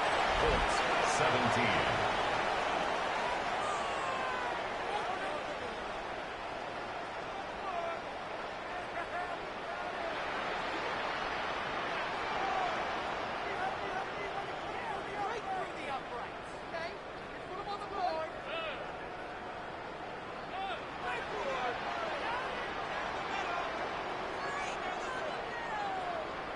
After the TD, on is McPherson to kick this one away. Abdullah now to return. And a decent return there. He'll get this up just shy of the 30. Here's the Indianapolis offense. Now as they get set to take over once more, things not looking good. But see if we get the turnaround going here. We'll start this drive with first down.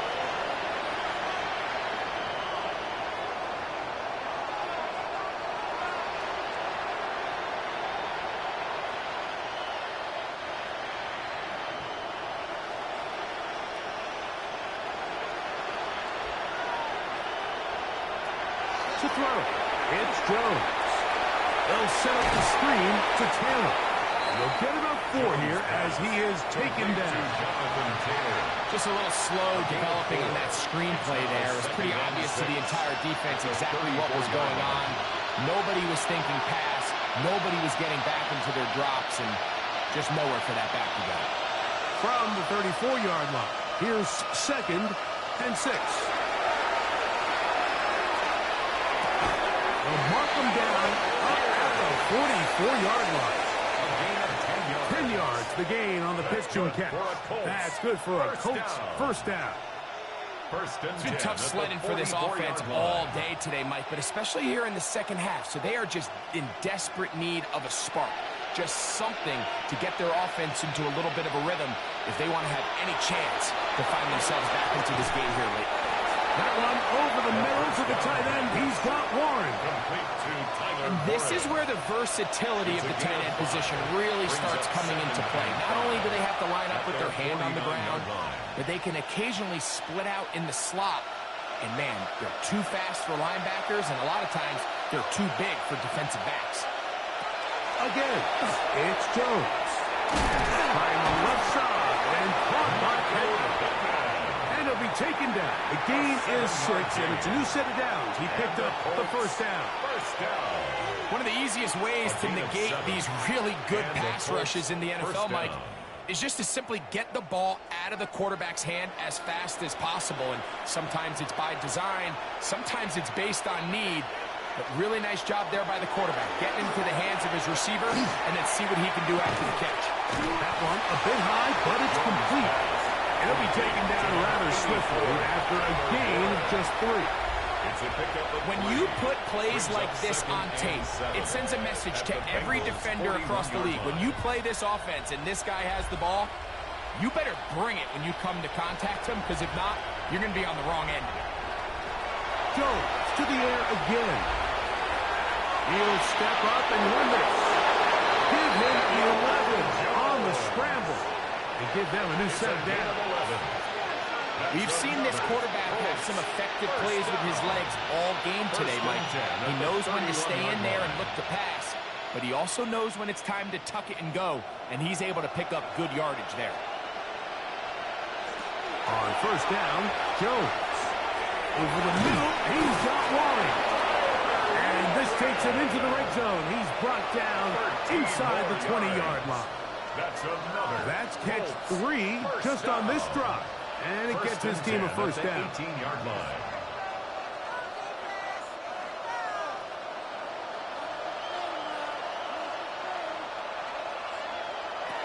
Shotgun now for Jones. Oh, in trouble, and there he goes. Chris Jenkins Jr. getting through there to drop him for a loss of 6. And it looked like that zone coverage had his head a little bit spinning there, Mike. I'm not sure he got a real clear picture of what the defense was giving him, and as a result, he holds the ball a little bit longer than he would have liked, and the defense is able to get home. Right side, that is hauled in by Warren. And he's going to be taken down, and that will take us to the 2-minute warning. And it's third down. 3rd and 7.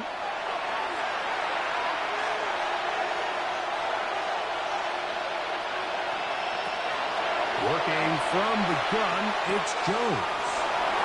And he's in! Touchdown, Indianapolis. And here's a great example, Mike, of how experience and having some veteran players at these key spots, they can work so well together. The whole idea is you need to see the game through the eyes of the quarterback, and I think that's what the receiver did such a nice job in. He was on time, he was accurate, and you never fool your quarterback. When you have two guys like this that are operating on the same page, you can see the result. No problem there on the extra point, and the Colts are able to edge a bit closer. Colts 24.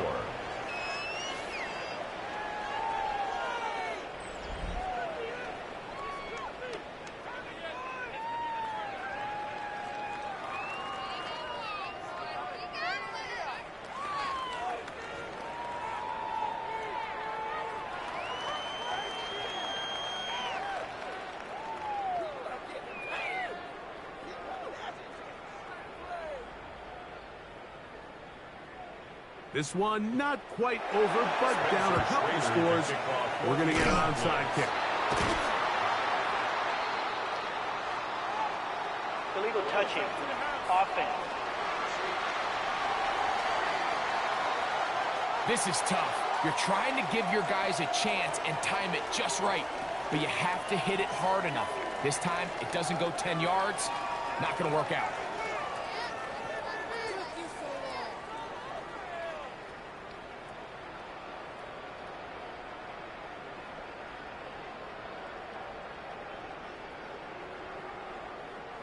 We'll go 3 tight ends here on 1st and 10. On the ground, this is Peter. Whistles here and a timeout. Defense going to take this one with 1:51 to go. 37-yard line. A gain of 2. Brings up 2nd and 8.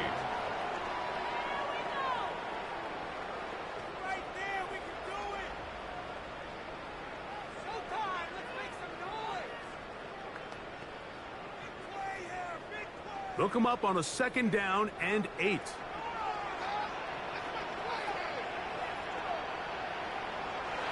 They'll drop to throw.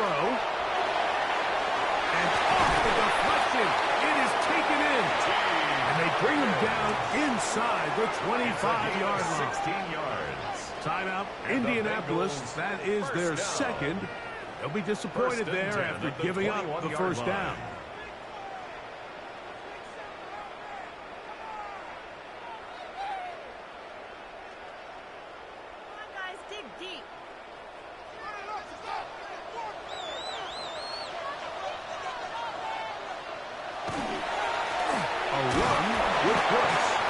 He'll struggle to get back to the line of scrimmage.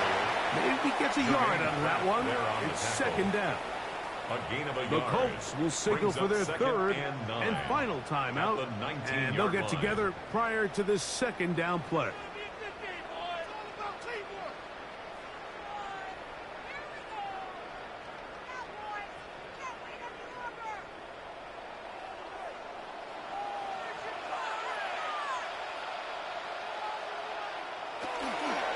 Again, it is Brooks. He'll turn this into a gain of about 4. It's going to lead to 3rd down. I think every running back's dream is that he's going to run through a wide open hole and have breakaway touchdowns, but that's not necessarily the case very often in the NFL. So the backs that are the best are the ones that can get more yardage than maybe what's blocked for. And I think this is a nice physical gain here that they can continue to build off of as the game unfolds. They'll be forced to just throw that one away.